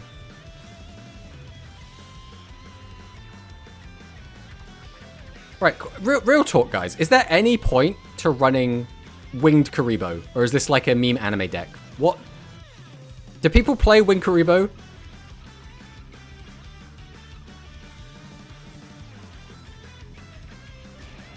I think this might be a free win. The downside is... No, we're like super chilling, right? We activate Sheep. Put Dog back. Magical Dimension. Okay. We'll summon out Dark Magician. What, you gonna pop Sheep? Because I don't mind if you pop Sheep. You can pop Sheep. Pop Vendor even. Bring back Sabers. Normal Dog. Dog effect. Grab Wing. Activate Vendor. Discard Wing. Right, do we even need to summon that? I don't actually think...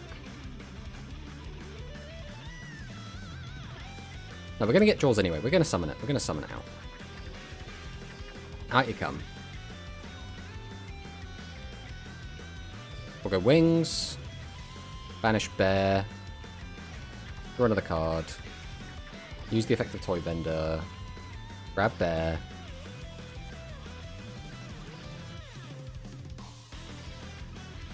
We'll go all of this. Yes. Out comes Phoenix. Phoenix effect. Discard Dog. I'll get the back row. Neat. We can put the card back to the top if we want. Is this live? This is live. I really don't need it. I mean, I think we just win. I mean, currently we don't win through Kiteroid. Activate that, get that back.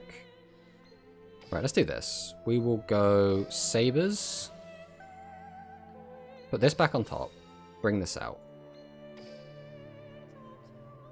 We're going to go this plus, I guess, just Sabers again.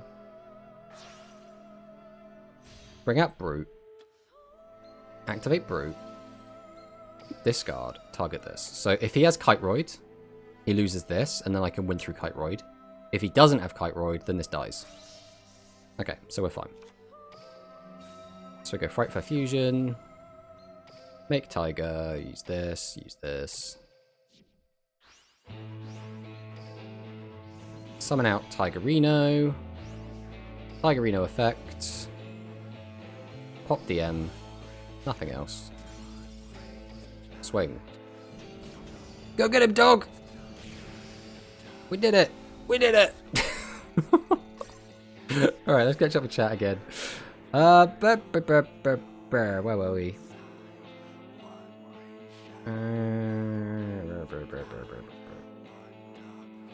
And to be fair, Infernoble has a history with weird old equipped spells that no one remembers existed. I mean, it doesn't... It's not surprising, really, is it, I suppose?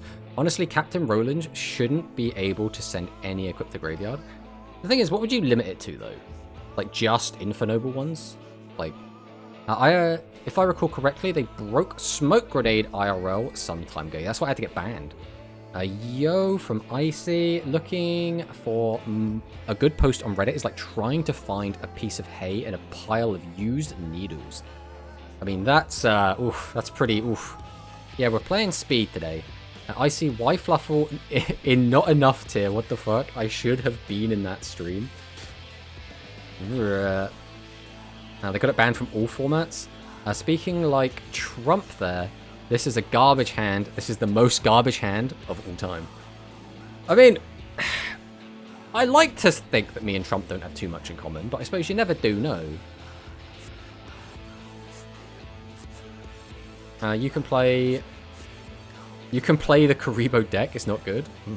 Falafel deck. Exactly, Hysteria. Welcome on in. Later IRC drags in. W. Dog MVP. Dog is always the MVP. Man, I really can't wait for the KCC to end to finally get some leaks, and finally after that some Rush content. Oh yeah, leaks are always like so much fun. But I do really enjoy the KC Cup, to be fair. again, I don't... Stage 1 of the KC Cup, I think, is always super enjoyable. Stage 2, I'm still not a big fan of. I don't like GRFs, I don't like WCS, like qualifiers, I don't like KC Cup Stage 2. I'm just not a fan of that style of event, but I still enjoy like playing a few games during it, right? GG. 2 more weeks, so long. Man, I'm starving with Rush content. You're doing a lot better with the time than when I last caught you streaming speed. Good shit, brother. I mean, we're trying out here. We're trying out here.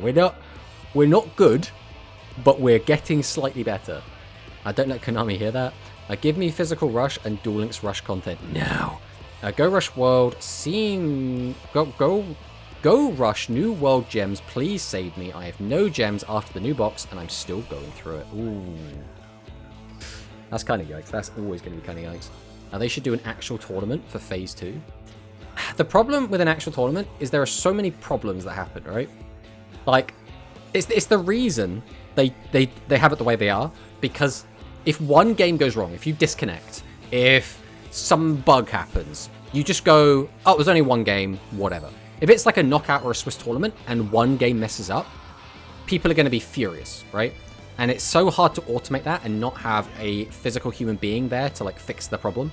Like in like a grand tournament or a quantum tournament or any of these other tournaments, like a Starry Cup or something, you always have moderators who can talk about it. They can make a ruling, they can discuss it, we can do a redo if it doesn't work that well.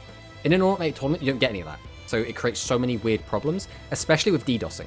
Like we've already seen that Konami has a DDoSing problem, and therefore doing any kind of event like that doesn't work. Like it's very, very awkward. Not who got me alive for 3 days. I mean, yeah, that's how I feel as well. But again, I think it's a situation where there is no way to have it work properly without moderators, judges, TOs. You need the infrastructure put in place.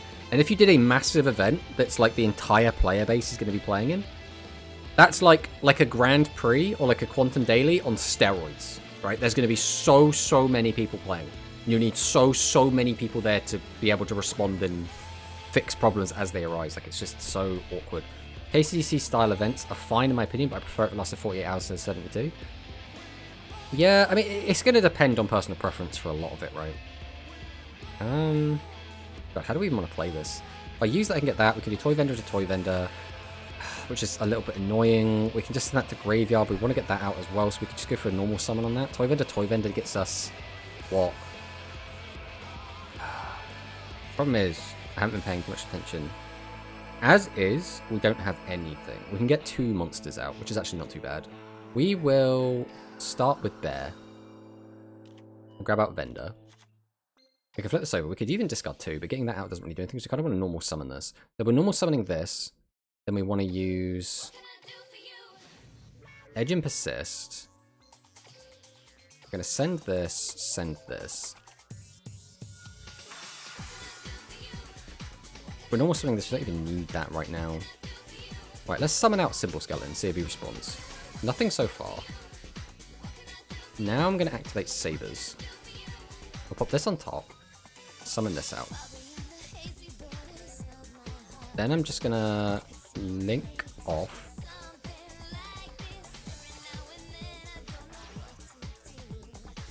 into Galatea.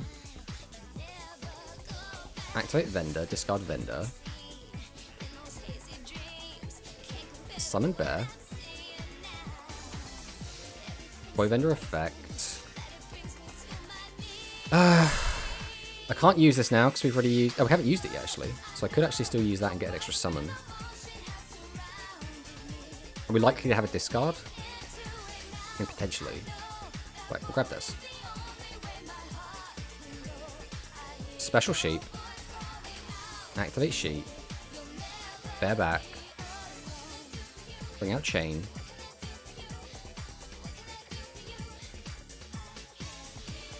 Now... probably just go into this. By using this. And this.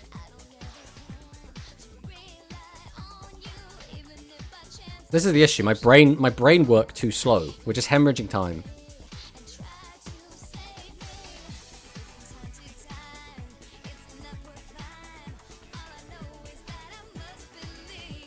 Just wait to see if our opponent gets back. Okay, I think we just win there anyway, right? We go decode, send that, we activate Skeleton Engrave, which banishes it to bring back the Galatea. We can then use Galatea's effect to put Skeleton back. Then we can go into Ding. Ding can get rid of the back row. Then, because we've just sent our chain to the graveyard, we get to search our deck for Frightfur Fusion, activate Frightfur Fusion, go into a 3-mat, pop all 3 of his cards, and then attack directly with everything. And I think we would have just enough attack to kill through Kiteroid as well. So I think the only way we lose there is like double Kiteroid. You only have 1 card in hand anyway. So I think we were fine. 2 days on a weekend would be fine. The 3rd day is just pure pain. I think it depends, right? There are some people that like work weekends, right? And in general, so again, we're in a situation where there's no easy fix, right? In my mind, there should be like an 8-hour period where you just don't get to earn points so that you're forced to go and sleep, right? Like I would like that to be a thing. But when do you have that?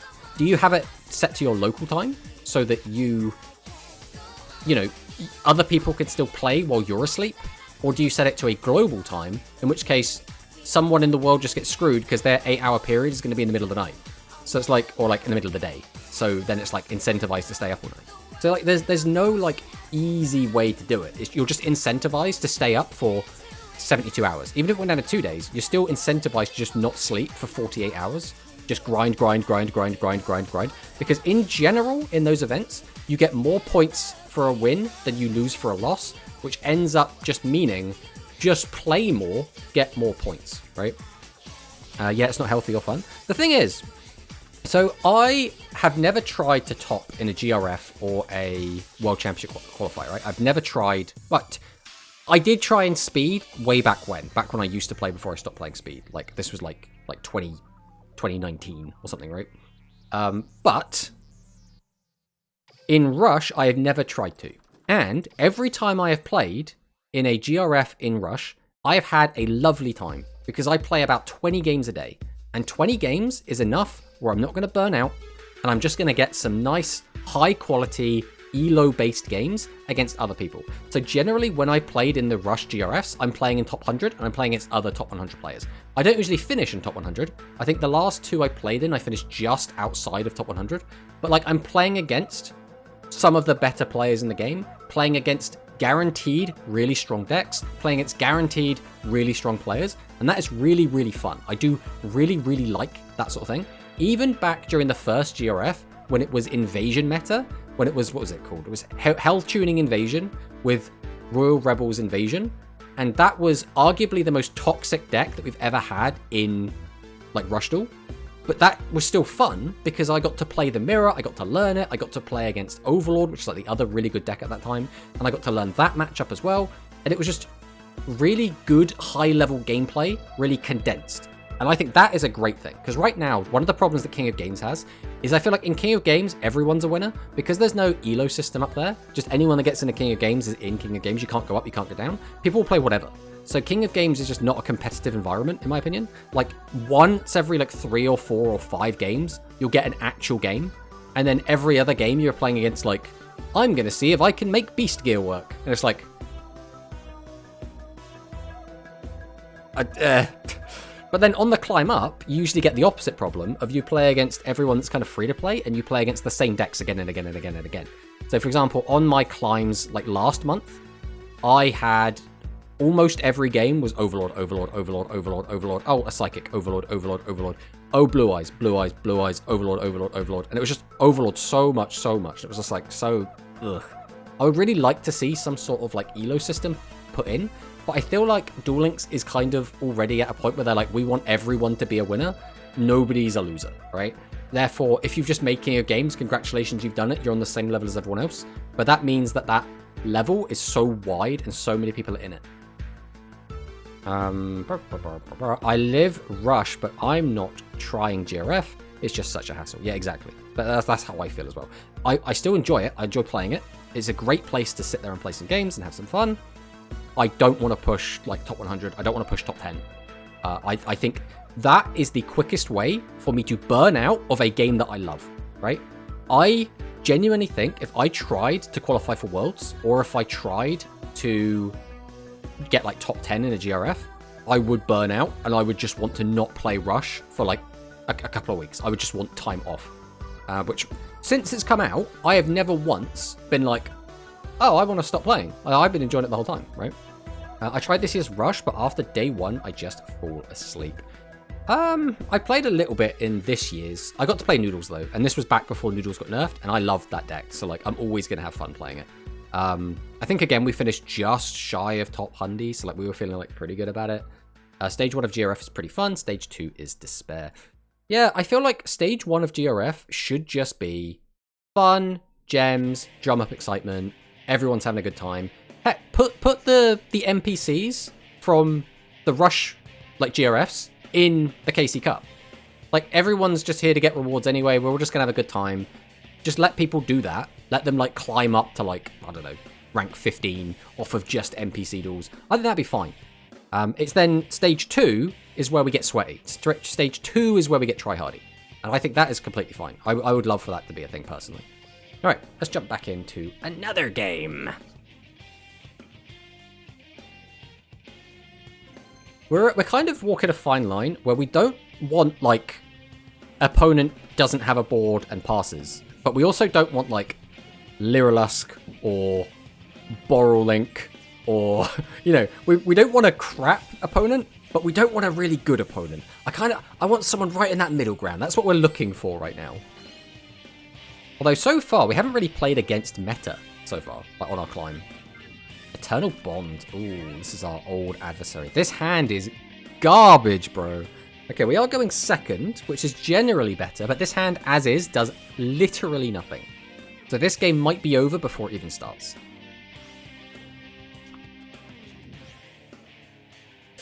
Well, Kluger is already on the field. And Yubel is here as well. So, the problem with this board is we need such specific outs to all of this. I guess the Yubel isn't an issue, right? Because Yubel can still just be popped. Can't destroy battle only. Okay, yeah, so that's fine. It's just the Kluger we have to worry about then. So we have to destroy both of these, and then we have to send Wise Man. But, like, our hand, again, doesn't do anything, and he has 2 back row.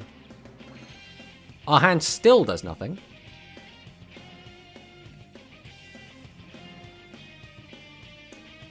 I think we might just be dead, you know.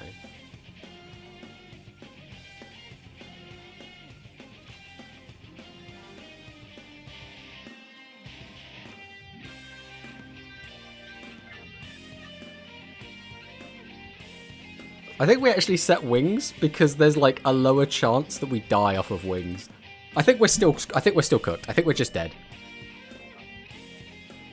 Set wings prey. Yeah, I'd rather have Symbol Skeleton in the graveyard, but wings has lower defense, so we'll take less reflect damage, and it has lower attack, so Kluger does less. Does this just pop immediately? The end of the damage that this card attacks a face-up attack position. Okay. No, it still kills it anyway. I don't feel so good.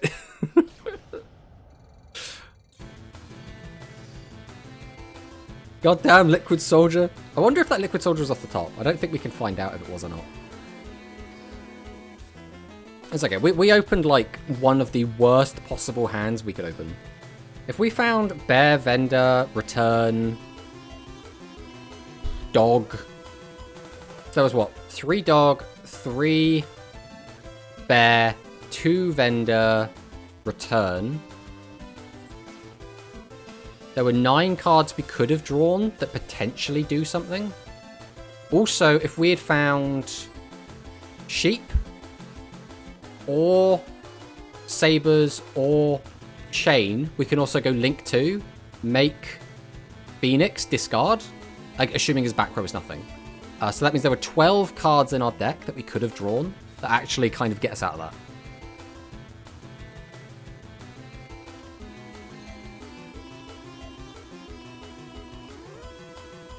I mean, we always bear.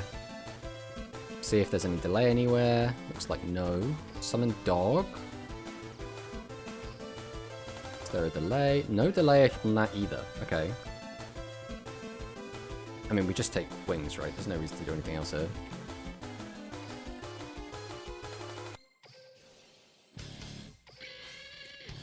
That is a really good hit as well. That is so good. Right, we'll go wings. We just need to not draw, I guess, skeleton. Okay, that's good. So we're going to have to find sabers eventually, so we might as well do this now.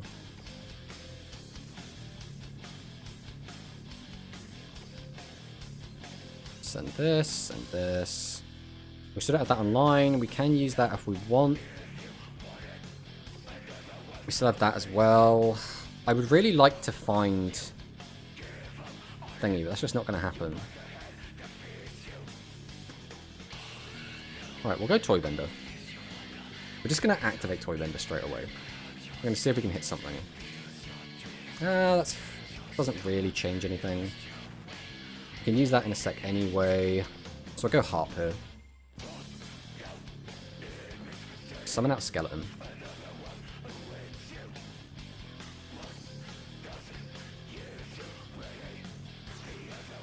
Go into Galatea. We're then going to activate... We'll go Nightmare here, because I want to just put Nightmare back in the deck either way. Send this to bin. Activate World Wand. Bring this out. I don't know why we brought that out. We probably could just done the other one and had like more options available to us. We'll go Sabers. Put this back. Bring this out. Activate Galatea. Put this back. Grab this out. And do we just go for this? Or do we play it like super safe? Oh, we'll do this. No, that's stupid. We're gonna go do this.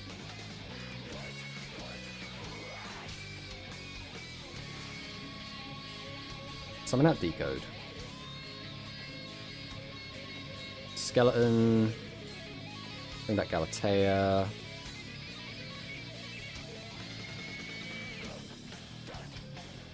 Go into Ding. I'm gonna send.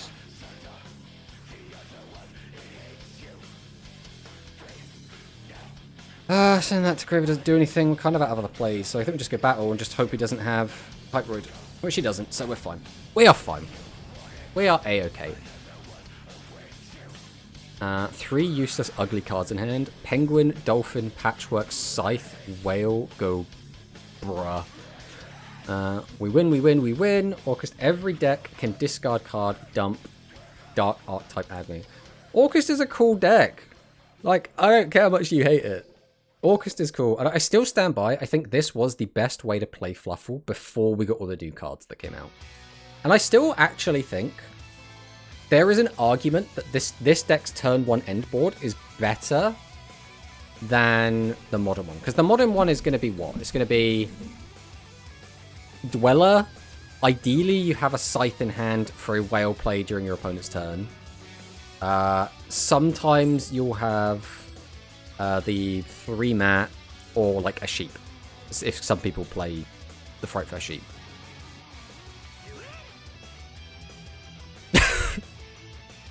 What is this hand? Why do we keep opening all the Orcust cards? If we had Return, this would be fine. If we had... Right, again, there are so many cards we can draw. Return, Dog, Dog, Dog, Bear, Bear, Bear, Vendor, Vendor. If we draw either our Frightfurs...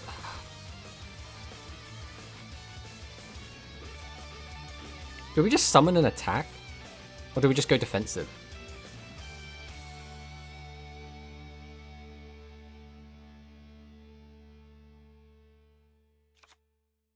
I think we just go defensive. Because if it's face up, there's more chances he can interact with it and get rid of it. I think we can activate Babble as well. Just because we might have to use this just to survive. If Patchwork free and expand list, we will try Fluffle Orcust. I think it'd be much better. We'll have to see what actually happens with it. Just because... The issue with playing Fluffles with Orcus with all the new stuff is the Fluffle deck is already going to be huge. Like, people are playing like 26 to 30 card decks. And trying to fit an Orcus package in that is hard enough, let alone having it where the ratios still work out. Okay, we're still playing, apparently.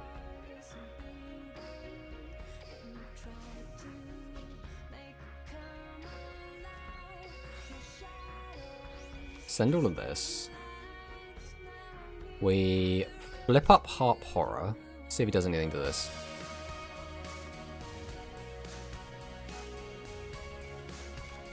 Normal wings.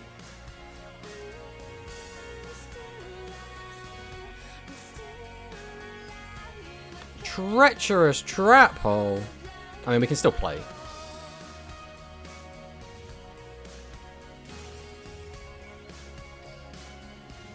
So now we'll go...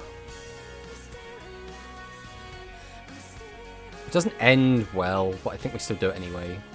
We'll go Sabers. We'll put Nightmare back. Bring this out. He's got something else he can do.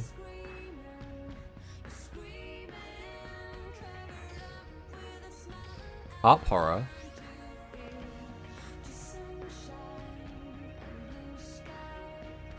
Bring out the Nightmare.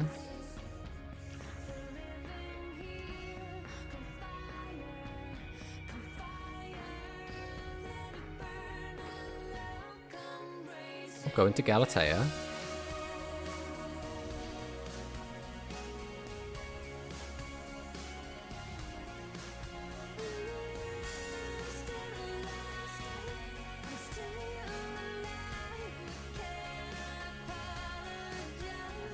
Thinking. Crackdown. Ah.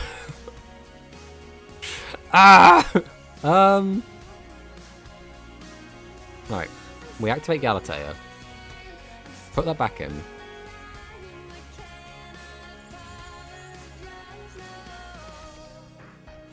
We'll grab out the Orchestrated Return.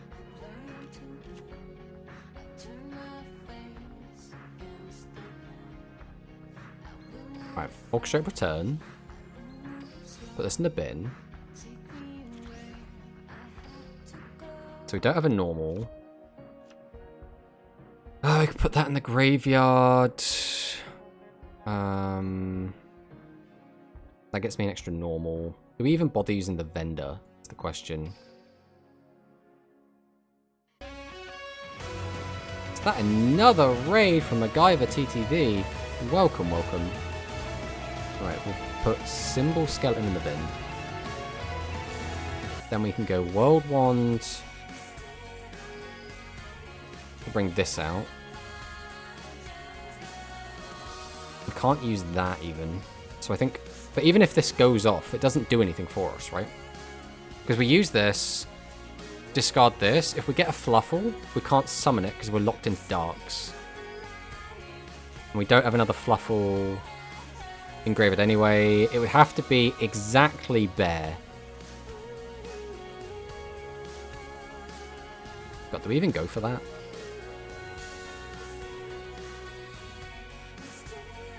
Let's YOLO. Let's YOLO this. Oh, we can use this. Oh, because we just put that in the graveyard? Oh. Alright, well, good bear.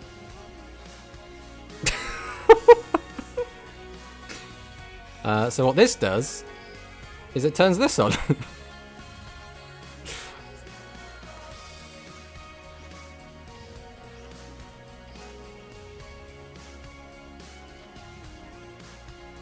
We'll grab this.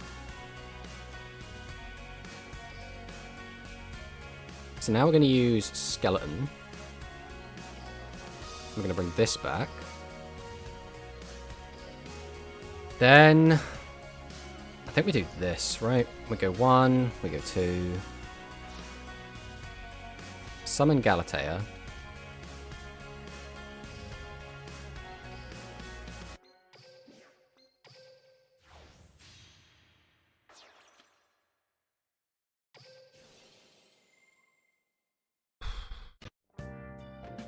I mean, do we just get rid of this, or do we get back our Galatea? I think I'm going to get my Galatea back. This might be a mistake. There's no point in doing that. That changes nothing. I think we just go battle, to be honest. It was Crow! Alright. We got there eventually. Also, thank you again for the raid, MacGyver TTV. Hope you had a great stream. As we're sat here just struggling through. Blue Eyes White Dragon. Okay, that's fine. Ooh. Just destroy. No, this is fine. Activate the effect. Goes for a pop. So that's fine. Use the effect of Ding. Detach.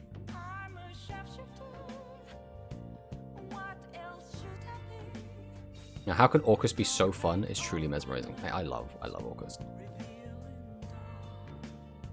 Yeah, he's normal summoned.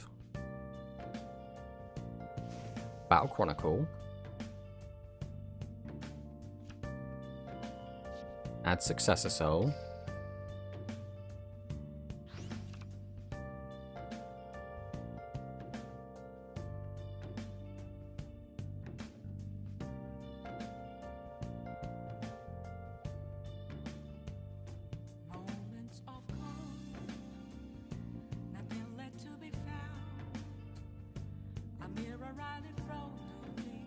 Where are we going with this, buddy? Got the Successor Soul. I assume we just activate it. Send Alternative to Grave. Send this. Summon. Try and attack over.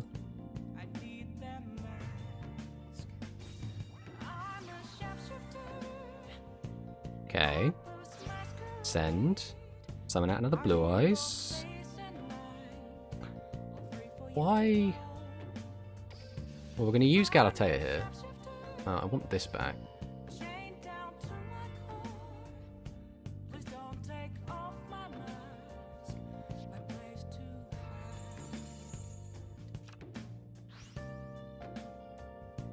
Oh, was that the wrong one to pick, actually? Because it's only level 3. Ooh. I don't think it should. It depends on what that back row is, actually. Yeah, that's fine. He doesn't actually have lethal, like, on board. I think we protect our life points either way, so we'll use Harp here.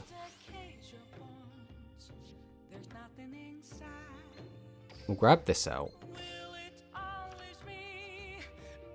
Because we've got everything we need in hand, right? It's just literally getting rid of this back row that matters. This is where we get to keep our life points high.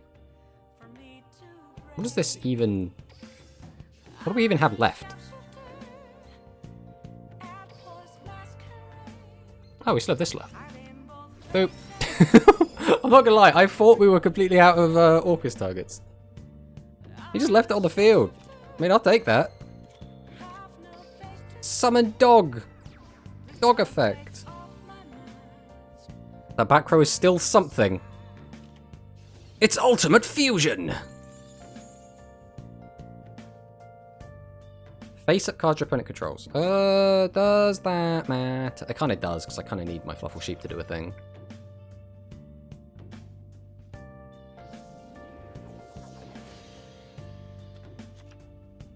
But if this goes to the graveyard in any way, I just get my guy back.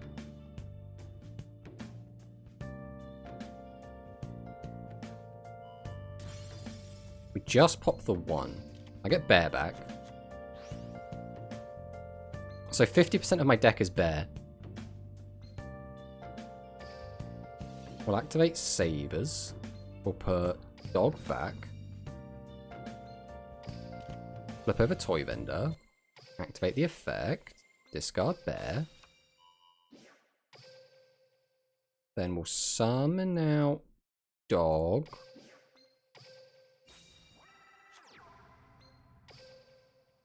Then we're going to go into Yes, this.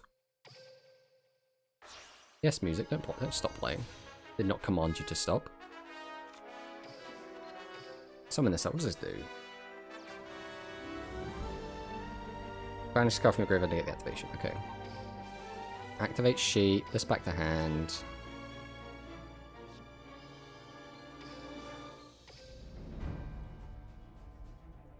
The last two cards on the deck really Bear and thingy.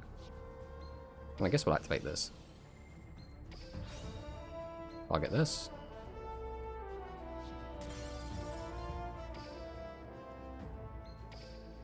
We'll use this. This. Summon out Decode. Edge of Chain. Finally get our Fright Fur Fusion to hand. After 10,000 years.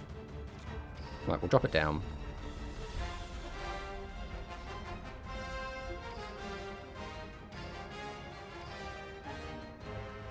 Don't use that. 1, 2, 3, 4. Out he comes. Go to battle. And then we just have like 10,800 damage and a ding we can bring back from the graveyard. So an extra like 28, I guess. We did it! We did it! This is Fluffle without Bear, that's right. Who needs Bear? Bear's a handicap. It's a crutch. Alright, let's catch up with chat, because we cannot look at chat while we are playing, because I'm an old man, and that's how it works. So true content, imagine. Whale Dump Repair, you have an additional summon for Orcust. I mean, you're not wrong. Is that Sean I see in the chat? Hey, Sean. Yo, Tomato. Quantum Cubes is the great Magnus. Pre-hit limit 3 because of Orcust. What a joke. It's also just a really good card in general. People play like a little Fright Fur package in other decks anyway. Like, we've seen it in the past. We've seen Toy Vendor plus Bear plus Wings just splashed in some other decks. We have seen Patchwork and, like... Is it Sabers they chuck into other decks? Or is it Chain? It might just be Chain and Patchwork they put into other decks and just use that like that.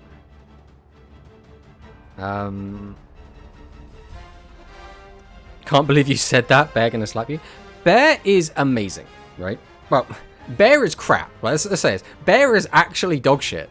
The skill makes Bear somewhat kind of usable.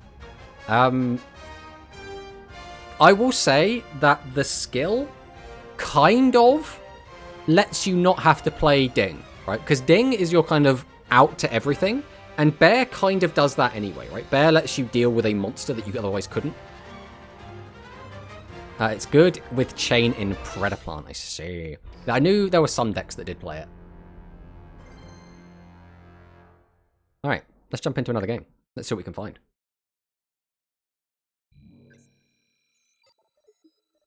It's Beck.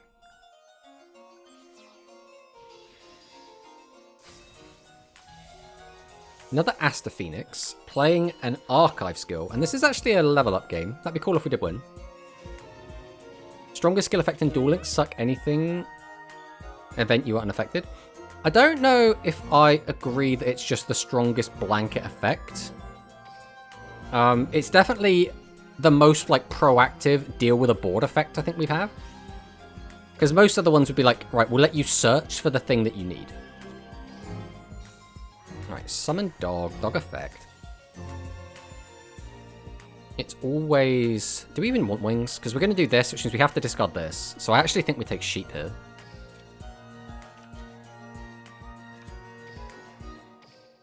So we special sheep, activate Bear.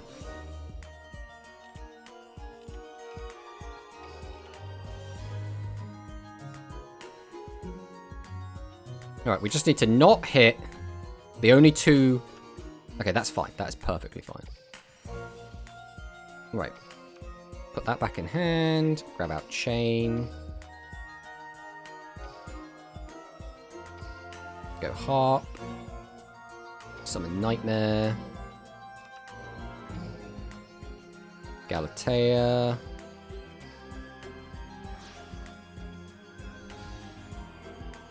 Activate Chain. Grab Fusion, now safely in my hand where I can't mill it. Then we will go Nightmare. Doesn't matter what we boost up. Send Skelly to grave. Go World Wand. Put Nightmare back. I probably should turn my things back on, really, but it's probably fine. Let's get Babble back. Go this. Plus this. Bring out Decode. Symbol. Bring back Galatea.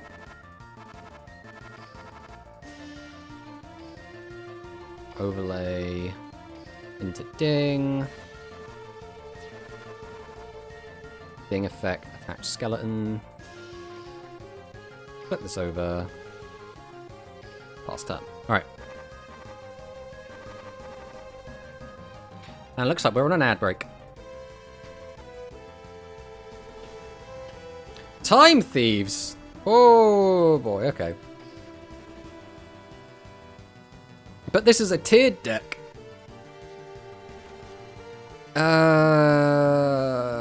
Okay. Not feeling confident here.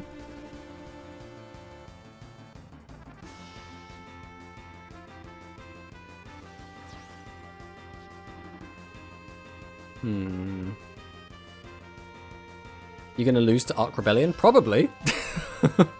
I don't know enough about the Duel Links version of this deck to know where this is going. So we're just going to kind of probably just die. Time Thief Adjuster goes off. He's getting 2 Time Thief searches.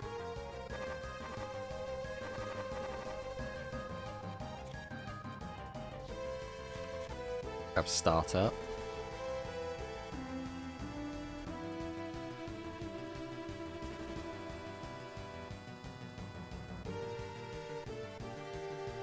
Gonna lose to non-targeting removal from Redoer. Yeah, probably. If they do have Arc Rebellion, it's GG's. I mean, yeah, I don't really have much of a way to interact with anything right now, do I? The best I've got is if he tries to target, I can get this in the grave and then bring it back. And then have a form of interruption. That's about it.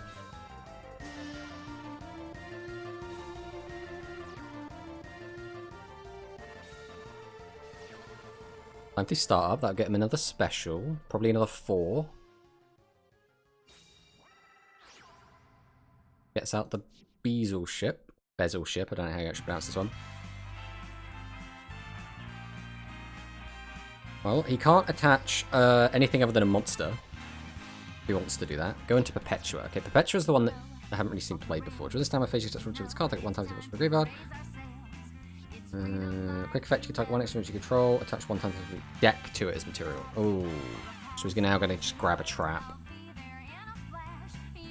That's pretty good. Look at that, it's a trap. I mean, I literally can't interact with this, so...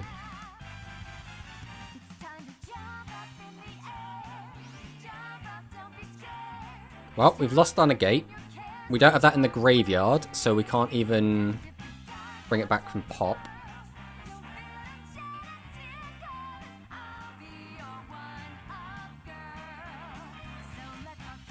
Nightmare?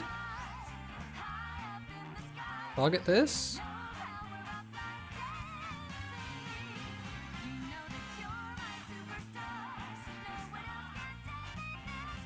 Send World Wand?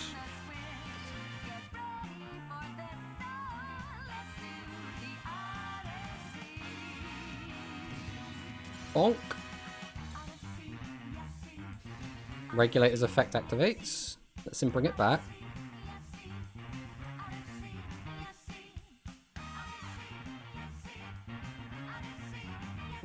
Aha. Not my sheep. How could you? Yeah, goodbye sheep. Rest in peace. We've still got 2 back row that apparently alive. That's not a particularly good draw right now.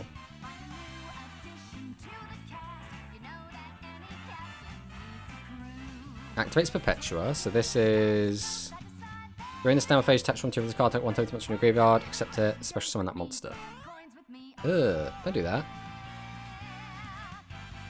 And then because we're still in the standby phase, or is this at the start of the standby phase? During the standby phase. Yes, he's going to get that effect as well. Joke's on him, I don't play any trap cards. Do not take an integral piece of my deck. Take a fluffle monster I don't care about. Oh wait, no, this will let you attach a trap, won't it? No!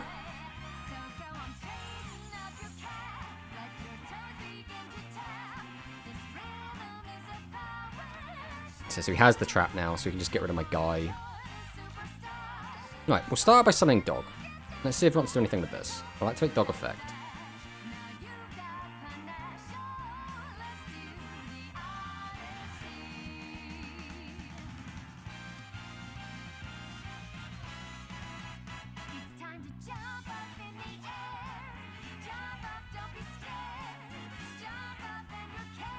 So we'll grab Wings.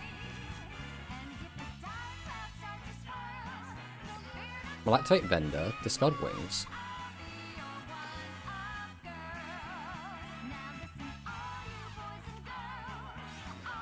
Use the effect of Vendor.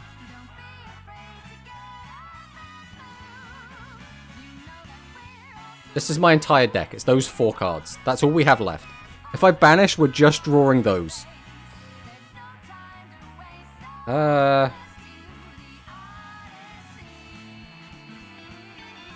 Christ, what are we even doing here? Right, we're going to activate World Wand. We're going to bring back Nightmare.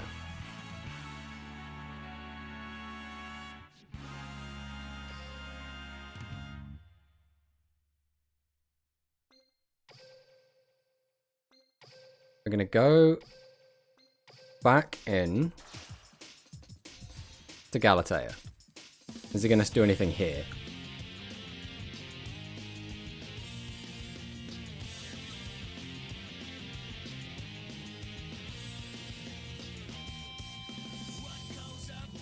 So now we're going to activate Galatea and just put this back.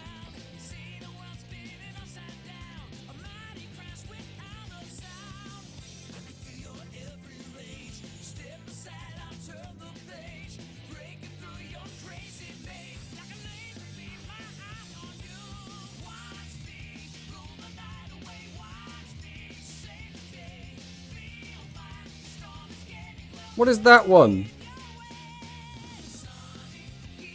Special summon this card, banish it release the field. Okay. So that's fine. So I guess now I'll activate Nightmare. Target this.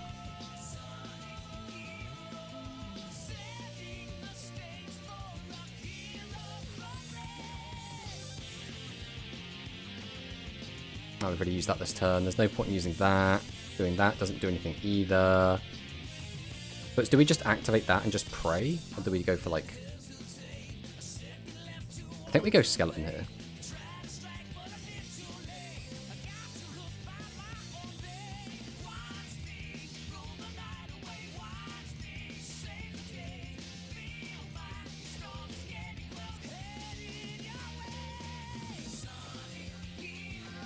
I think we just go Ding here.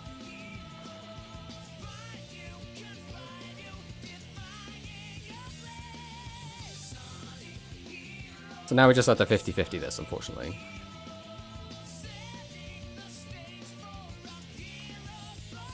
Alright, let's go Frightful Fusion straight up here.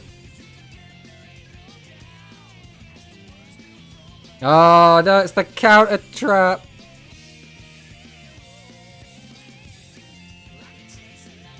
That's annoying. That's pointless. That lets me just get a guy, which doesn't actually do anything. So I think we just go straight to battle here. So we swing over this.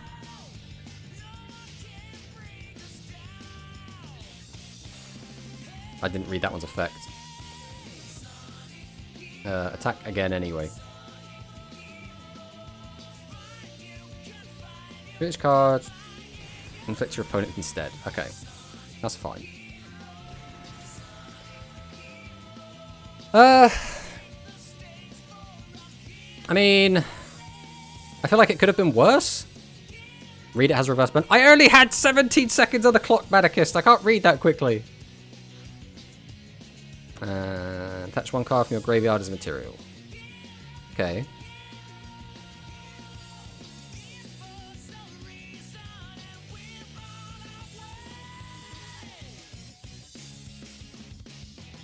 Why do you want a spell? We're just going to draw a card and that's it. Oh, we're taking a monster. Alright, so now we can get rid of ourselves and we can... Oh,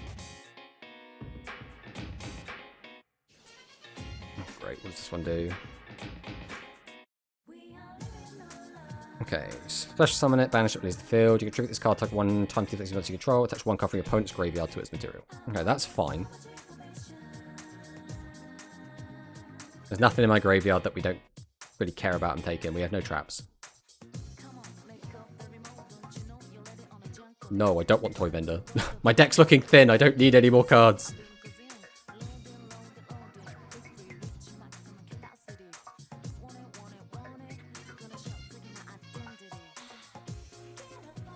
Can we actually win from this position? Because he'll get rid of one, make his other one, then get it back, use the effect to put another trap card on it. And like, what do I do? All I have is Fluffles left in the deck. I think literally we lost the 50-50 on hitting the back row and lost the game because of that. I think that's literally what happened. Because we... What did he... No, he had a flyback. He had a flyback and a retrograde. And we hit the flyback instead of the retrograde. I think if we'd hit the retrograde, we just win. I think because we didn't hit the retrograde, we just lose.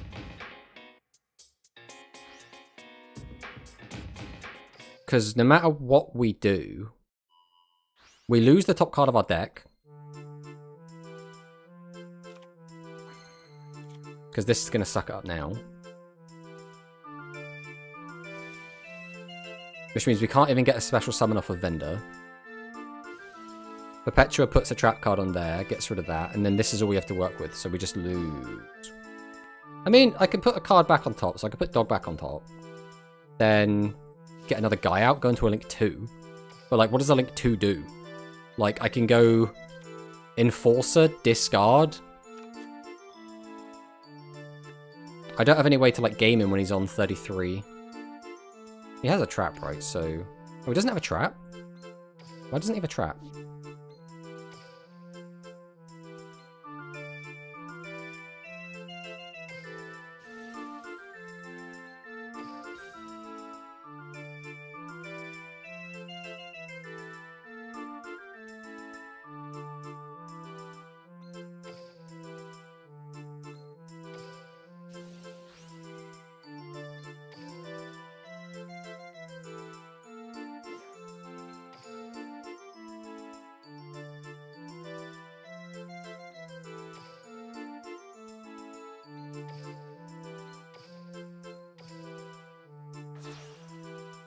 Oh, maybe there was a better line there, actually, rather than doing this.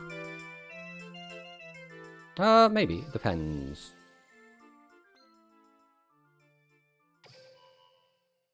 I don't know why I'm specifically putting that one back in.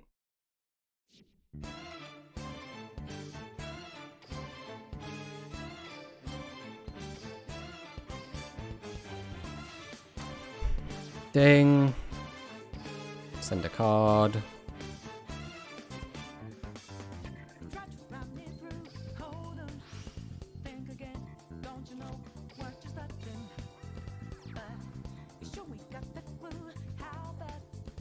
Gonna go battle. I don't have a lot of time to like think about this.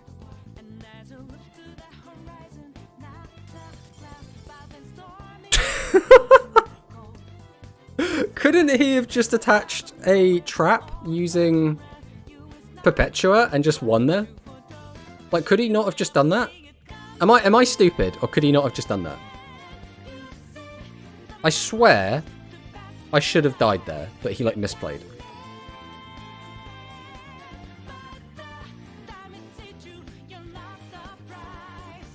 Target one of the X's into control. Attach what? Oh, from your deck! From deck. He was out of traps in the deck.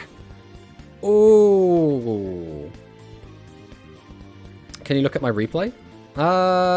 Yes, but we're gonna have to. I'll have to add you as a friend in order to like make it work proper. Because it gets a bit funky. We actually had a time limit one as well. We'll take that. That's still level 16 as well. Heck yeah. Yeah, I'll go and post my friend code or whatever, and then we can do it that way because it's just easier. We're already friends. Now I've got to find you in amongst this just pile of people. Nightcrawler. Which one did you want to watch anyway? They're on 3 traps on average, 1 negate, 2 of the other. Well, he had 4 traps in that build that we just saw. Shadow Game Cauldron. I'm going to assume it's the latest speed one. Alright, let's take a look. Let's take a look-see. So dual level 15. So you're actively trying to snipe me, Corey. I can see it. You're hovering around our dual level, queuing up at the same time. Friend code leak. Now we post our friend code all the time. I don't care if people know my friend code. Shadow Game. Yeah, every time I play against Odeon, I'm always like, we're about to have a fucking game, aren't we? Ooh, Crusadia. Straight into Magius. I really like Crusadia. It's a very like simple deck, but it's so like fun to play and so like rewarding. Add Zaboria or Arborea. We're going to link into Regulex. Regulex effect. We're going to grab Revival. Now, which one's Revival? I always forget which one Revival is. So, all Crusadia Link monsters on the field gain 500 attack. Once per turn, you can target one Crusadia Link monster you control. This turn's card leaves the field. It can attack all monsters your opponent controls once. Okay, so it's just a 500 boost for now. It was just a nice +1 that we can get off of Regulex.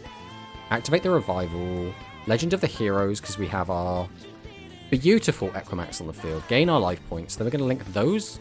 Oh, Lava Golem. Cold. Oh, we knew this was going to be Stall Burn. Is this it? Oh, he's got Sphere Karibo. Shadow Game's going to go off and inflict more damage.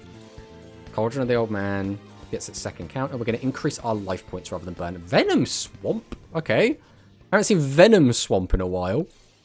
Lava Golem just takes its pound of flesh. Crackdown will go ahead and take the Kaiju. Shadow Game's going to burn us for another 400. Probably going to gain again, I would assume. Activates another Cauldron. Activates the first one, gains 15. Activates the second, gains 5. Venom Swamp gains additional counter. Shadow Game burns us for a little teeny tiny bit. We do take that extra 1,000 from the Lava Golem. The Swamp is going to continue to whittle our monsters down. Cauldron of the Old Man's both gain. Are we going to gain again? We are just going to keep gaining. Holy. 7,700. Shadow Game's going to burn us for 300. Lava Golem takes 1,000. I don't know. How do we win this? I mean, at least the Lava Golem's gone. Thanks to Poison Swamp. Cauldron of the Old Man again. Shadow Game goes off. Takes 400 damage. Crusadia Crawler. Okay. So we're going to link into Magius again. We're just going to go do the same line straight into Regulus. Or Regulex. We do get to grab out the Maximus. And we're going to grab out Reclusia. We're going straight into Equimax. Legend of the Heroes to put the cards back into the extra deck. So if only we could gain the life points again. Alright, we pop one of the Cauldrons. Mimicking Mania, bro. Okay, at least it died to the Venom Swamp.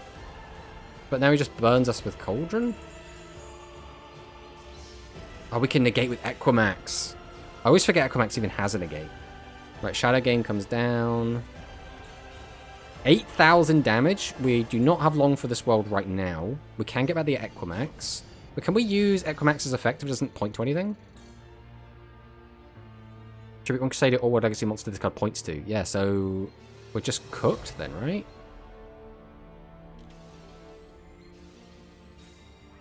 Oh no, we're still gaining. Oh, so this couldn't have killed us this turn? Oh, it's only 150 because it's Duel Links.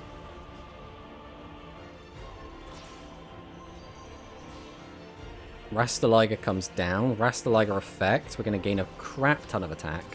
Pop, and then we can get in for 1,000 damage. Bro, what are you doing playing level limit area B? This is 2024. We don't play monsters with levels anymore. Nice. That's always a nice one to watch, though. It's always nice to watch, like, the stall burn players lose. Now, watch one of mine. Yeah, we can watch a Manicus replay as well. That's fun. There's Manicus. You want to watch one of my replays? Yeah, if you want to add us, Badge, we can do this. I'll chuck it in chat. I don't actually know if we have room on our friends list. That's another problem. Let's go through and do a little purge quick. Is there anyone that hasn't been on for several days? 35 days, Nagato? You're gone, mate. Get out of here. Anyone else that hasn't been on for several days? 24 days? Alpacalypse! What happened, Alpacalypse? Where did you go? Unfortunately, we will be purging Alpaca for now. I have a great replay for you to look at. Well, we'll watch one of Manicus fine. I don't know. Manicus said I have two. Bottom is quicker, top is better. I mean, we can watch both. Like, I don't care. Where is my man, the Manicist himself? There are only two. So bottom is quicker, top is better. Okay, we'll watch the quick one first. Let's watch the quick one. Phase 1 of the plan. Cappy versus Manicist. So, probably Borrelink, but could be anything yet. Manicus probably playing Wind Witches. Now, I don't know all of the Wind Witch lines, but I know it does get very convoluted. So, Winterbell Excel, and it is Borreload Link. So, this is a real game between two real decks. So, Winterbell Excel, we will reveal the Wind Witch Chimes and add the Ice Bell to hand. Ice Bell comes down, summoning out a Glass Bell. Burn our opponent for 250. Grab a Freeze Bell. Freeze Bell effect. Special summon itself. We're then going to Synchro Shokan. We'll watch the animation. Who doesn't love watching the animation? Wind Witch Winterbell. This is kind of the heart and soul of the deck. We're going to burn again. Grab out Glass Bell. So that was the normal summon? Yeah, normal summon Glass Bell. Go for a second Synchro Shokan. Cyber Slash, here she is. Freeze Bell. Effect goes off. We activate our skill. Get out the Snow Bell, and then we're going to Synchro Summon once again. So this is going to be Crystal Wing. Okay. And 3 back row, bro. This is a heck of a turn 1. Alright, Red Eyes Black Meteor. Borreload Link. So we're going to cheat out the Quad Borrel. Crystal Wing is going to deal with that. So basically, Crystal Wing has basically just been dealt with entirely just by a skill. Advanced Dragon. And grabs the Chaos Dragon Levianeer. Meteor Dragon sends the Searu. That's his Garnet of choice today. We're going to go for the Levianeer. Forbidden Droplet, that's actually huge. And that will also trigger the Cyber Slash to put a card back in the hand. We can negate Levianeer. I didn't catch whether he got Light Dark or a mix. Takes the Borreload Riot. Disruptor will grab the Heavy Interlock, so we're almost certainly going to get our Riot Dragon onto the field. Odd Eyes Advance. Pop and burn for 13. Heavy Interlock's going to come down. So here comes the Advance. Or Borreload Riot Dragon, I should say. Okay, so how are we dealing with this? We're just gonna slap him through it. Okay. Rapid trigger. So here comes the Furious Dragon. Furious Dragon effect. We're gonna go defensive, and then... Okay. So we still get to kill this. So... How does Borrel deal with this now? Quick launch. Rocket Tracer effect. Send the quick launch. So we're going into what? A Link 2? Back into Quad Ball. Riot Dragon's effect. Grab back Tracer. Let me just...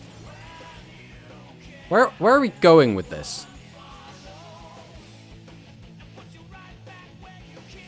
Furious Dragon. Riot Dragon. Destroy a card in hand. Get back the Magna Rocket. Rocket Tracer. But, like, at some point he has to get to, like, a Borreload, right? Or a Boral Slash or Boral Sword or whatever it is. But, like... Am I stupid? Did he not have a way to do so? Like, when he got out the Quad Boral, could he not have kept it around and then, like, used 2 more bodies and then just gone into, like, Borreload or something? I don't know. I don't play Boral, so it's hard to know all the lines and, like, the restrictions on the skills and everything, but, like, I feel like there was probably a way to do that. But, you know, Manicus wins. And let's check out the other one. You probably saw my delays. Well, that's the point. We didn't see your delays. I don't know what your back rows were. Let's watch the other one. This one is apparently better. That was already quite a good game. So... Oh, is this going to be bird up? Let's see if Manicist... Oh, and Manicist looks like we swapped decks. So we now playing Star Seraph.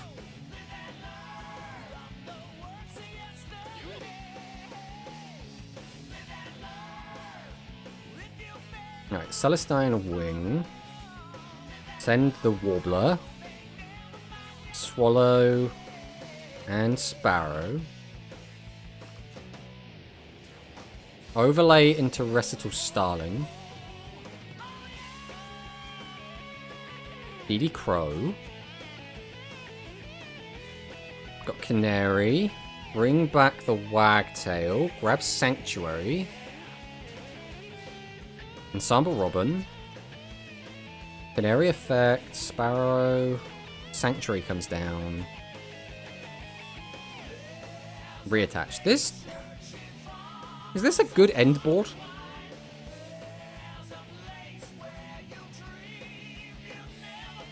This doesn't... I don't know. Is this like the standard Lyrilusc end board? Bro Search Crow versus Star Seraph. It just feels weird to not summon out the one that like protects everything from taking damage and everything. I guess if this floats, right? And like it has a bounce, so like it's got some interaction. I just feel like there's got to be a better end board for Lyrilusc, right?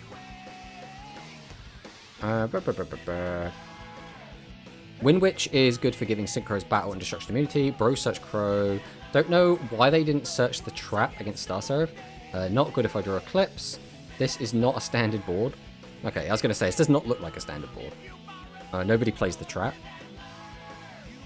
I mean, I don't know enough about Bird Up to be able to say one way or another personally. So I go Overlay. Into Nightingale.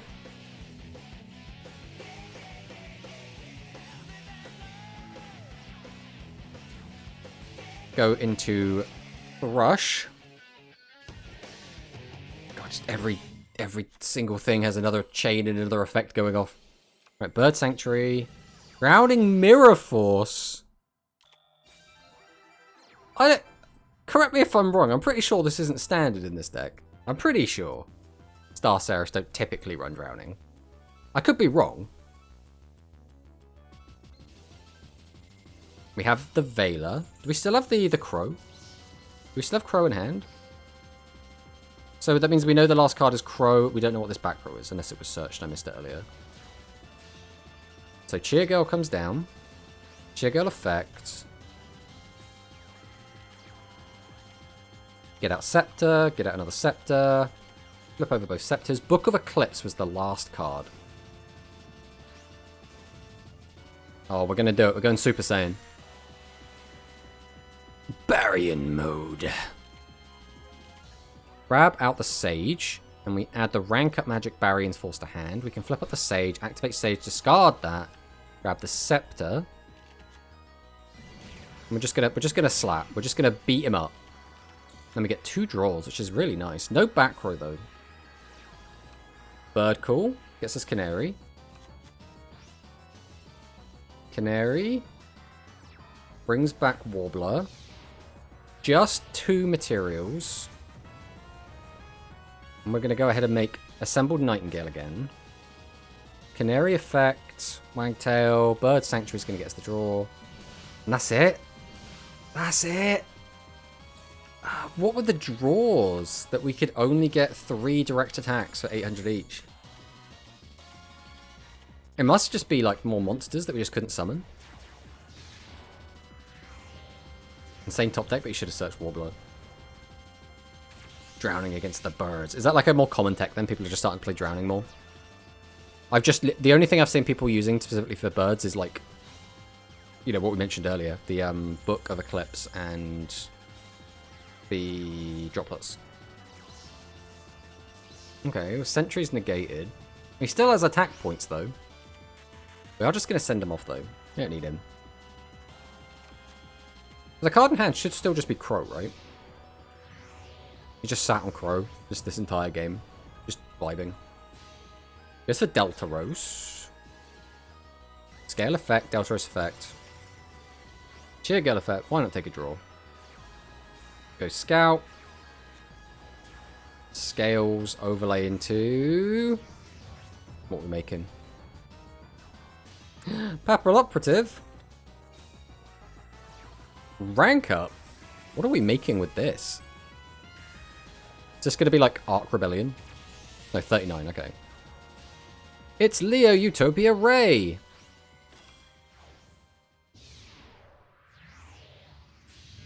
And then Vespinato, because, again, why not? And Summon Breaker! Bro!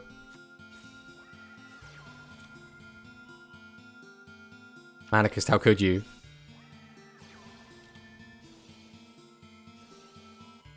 He can't take damage because of Nightingale, even after he does... oh, yes, yes. I mean, we ran into that during our last stream, so I should remember that, really. There it is. Yeah, the whole lingering floodgate part of Nightingale is just so irritating. Like, I think, out of everything that deck does, that is the only thing that I'm like, could we just get rid of this, and then I don't mind the deck. But, like, that lingering floodgate-y type part of it just, like, sucks. Alright, we got badges. Badge wanted to watch a replay. Did Badge tell us which one? Fucking Summon Breaker. Yeah, even Manicus can fall to the dark side. Did... say a third replay was that? Did I read that message correctly? Mine should be the third replay. Okay, so... should be this one.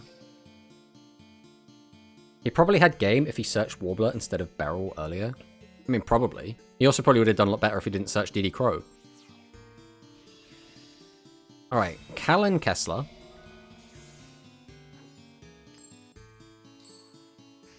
Now, is this going to be Sky Striker? I think it might be Sky Striker. We still don't know what our opponent's on yet. We are actually just straight up playing Infernity. Is that an Artifact Lance here I see? Right, Archfiend comes down. Grabs the launcher. Activate the launcher. Shell of a Ghost. Downbeat. I don't actually know what the Shell of a Ghost skill does. Let's read this quickly. Can be used if you have 0 cards in your hand and you only control Infernity monsters. You can take 1 Infernity Launcher from your deck and place it on the top of your deck. Then place 1 Infernity Launcher from outside of your deck on the bottom of your deck. Right. The Archfiend's going to come down. Infernity Sage. Launcher. Sage. Here we go. What are we making? I really do not know what a modern Infernity deck does. What the fuck is this? Puzzlemino, the Drop and Deleter. I've never seen this card before. If a monster is special summoned face up to a zone this card points to while you control this monster, except during the damage step, you can declare a level from 1 to 8. That monster's level becomes that level until the end of the turn. You can target 2 monsters with the same level, 1 from each field, and destroy them. So it's a pop that can also manipulate levels. And this is... so you can do this whenever, just as long as the monster is special summoned to a zone it points to. So if we can special summon during our opponent's turn.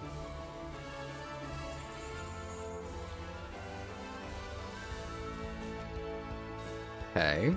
Activates launcher. Make 100 Eyes. Still on theme. 100 Eyes effect. Bring back the boys again. Archfiend's going to get us the Conjurer.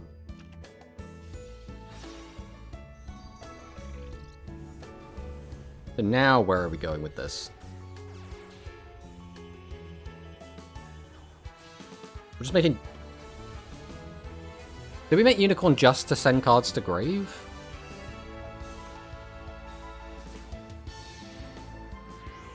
Okay. Overlay again.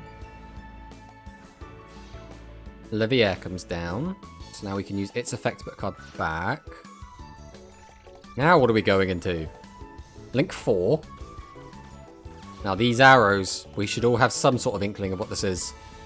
It's Firewall Dragon.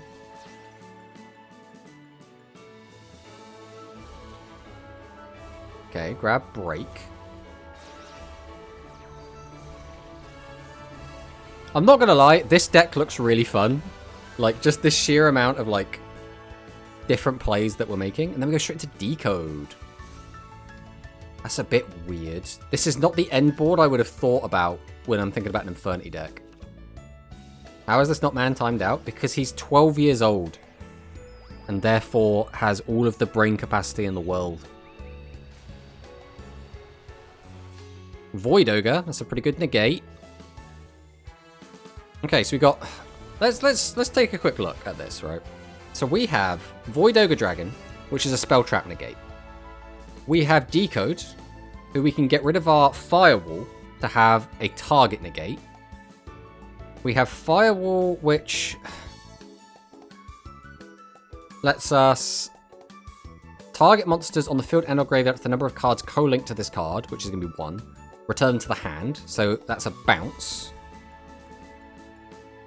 Then we've got all the trap cards we searched earlier, one of which is Break, which is if you have no cards in your hand, tag out one Infernity card in your graveyard, add, and one card your opponent controls, banish the first target and destroy the second. So you get to destroy one of your opponent's cards. Was it Double Break? Did we have Double Break and Barrier, I think, right? So when your opponent activates a spell trap card or monster effect while you control a face-up attack position Infernity monster, you have no cards in your hand to get the activation. So we have we have a spell trap, a target, a bounce, 2 pops, and a spell trap or monster effect negate, right? We have all of that. Now, when this is before the new cards, rare time, Infernity went first, no way. Wait till you see the board. This deck just build a board, but sucks going second. Okay, it's a really cool turn 1 board though. It just hand loops for 1/2, sets like Infernity traps and Firewall, etc. It did good in Monkey's Cup. How's the not turned out? Alright, let's see what Badge does here. So there, we baited out the first negate. Jamming Waves. There's the second spell trap negates. That's all the spell trap negates gone. Now we only have targeting negates. Break will deal with the field spells. That's another card gone. Area 0 gets Ray. Break is going to... Okay. Then we summon out the Ray. Why did he use the Firewall then? So he misplayed, right? If he just held the Firewall, doesn't he just win?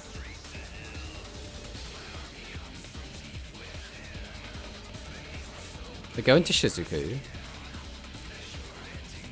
Grab out the Engage. Then we have IDP. That's pretty big.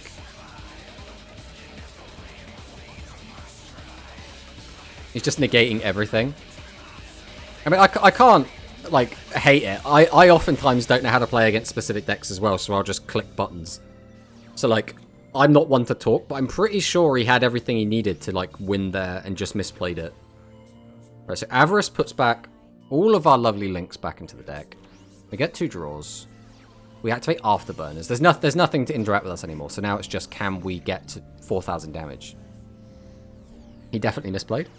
Still, though, his end board was unbelievably impressive. I guess at that stage, usually, if you just click yes to everything, you will just win the game.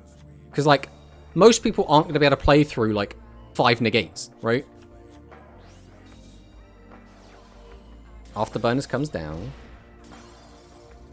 If this deck, though, if Infernity gets anything good for going second, like if they're somehow able to have a good turn 2, that deck could be really, really cool. I'm not going to lie. That was an impressive turn 1 board.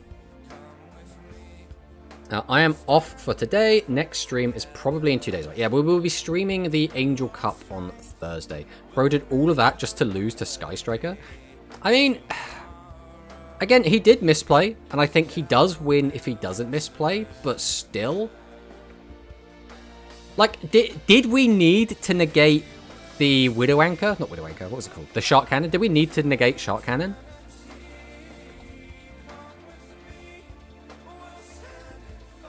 Now, I had no idea how I could have dismantled it. I mean, it's one of those things where, like, I've been in the same situation before where I've been like, there's no way I, like, win here. And then, like, you just start playing, and then your opponent's board just starts falling away, and you're like, okay, everything is now fine. Also, welcome on in, Bismarck. Unfortunately, you have arrived at a weird time because we're just about to end the stream. We've already gone 10 minutes over because we were watching replays and having fun. Unfortunately, I do have other commitments that I have to go and sort out. But as we said just now, we will be back again on Thursday. We'll be playing in the Angel Cup. And then when we lose in round 1, we will then be commentating and spectating the Angel Cup. And then once we finish that, we'll be back on the KC Cup grind, and we'll be playing this deck again, probably. I don't think I'm going to have much time to play outside of stream, so we'll probably be picking up from where we left off. We'll probably, like, you know, play our 3 games tomorrow or whatever to get our gems, but I don't think we're going to be hitting dual level 20 before Thursday, so we'll probably just do a game of this.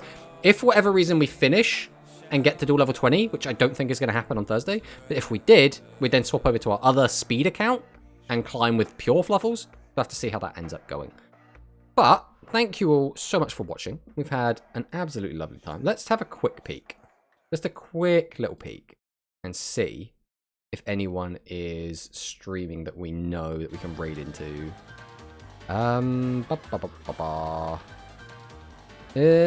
We could raid into Tracy Mo. Tracy Mo is lovely. Lovely French streamer, always streaming. So I'll go ahead and raid into there.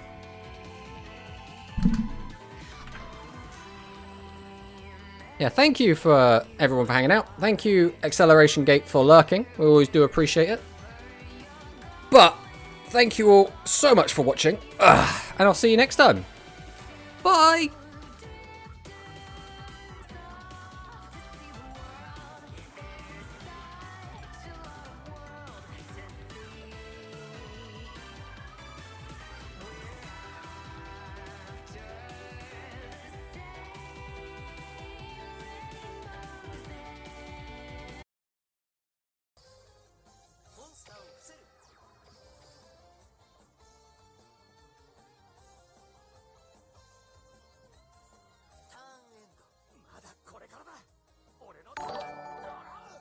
Merci Rami hein, de m'avoir dit. Sinon tu me le dis direct ici, hein, franchement le vrai. Quand je suis pas connecté, si tu me vois en stream c'est peut-être mieux.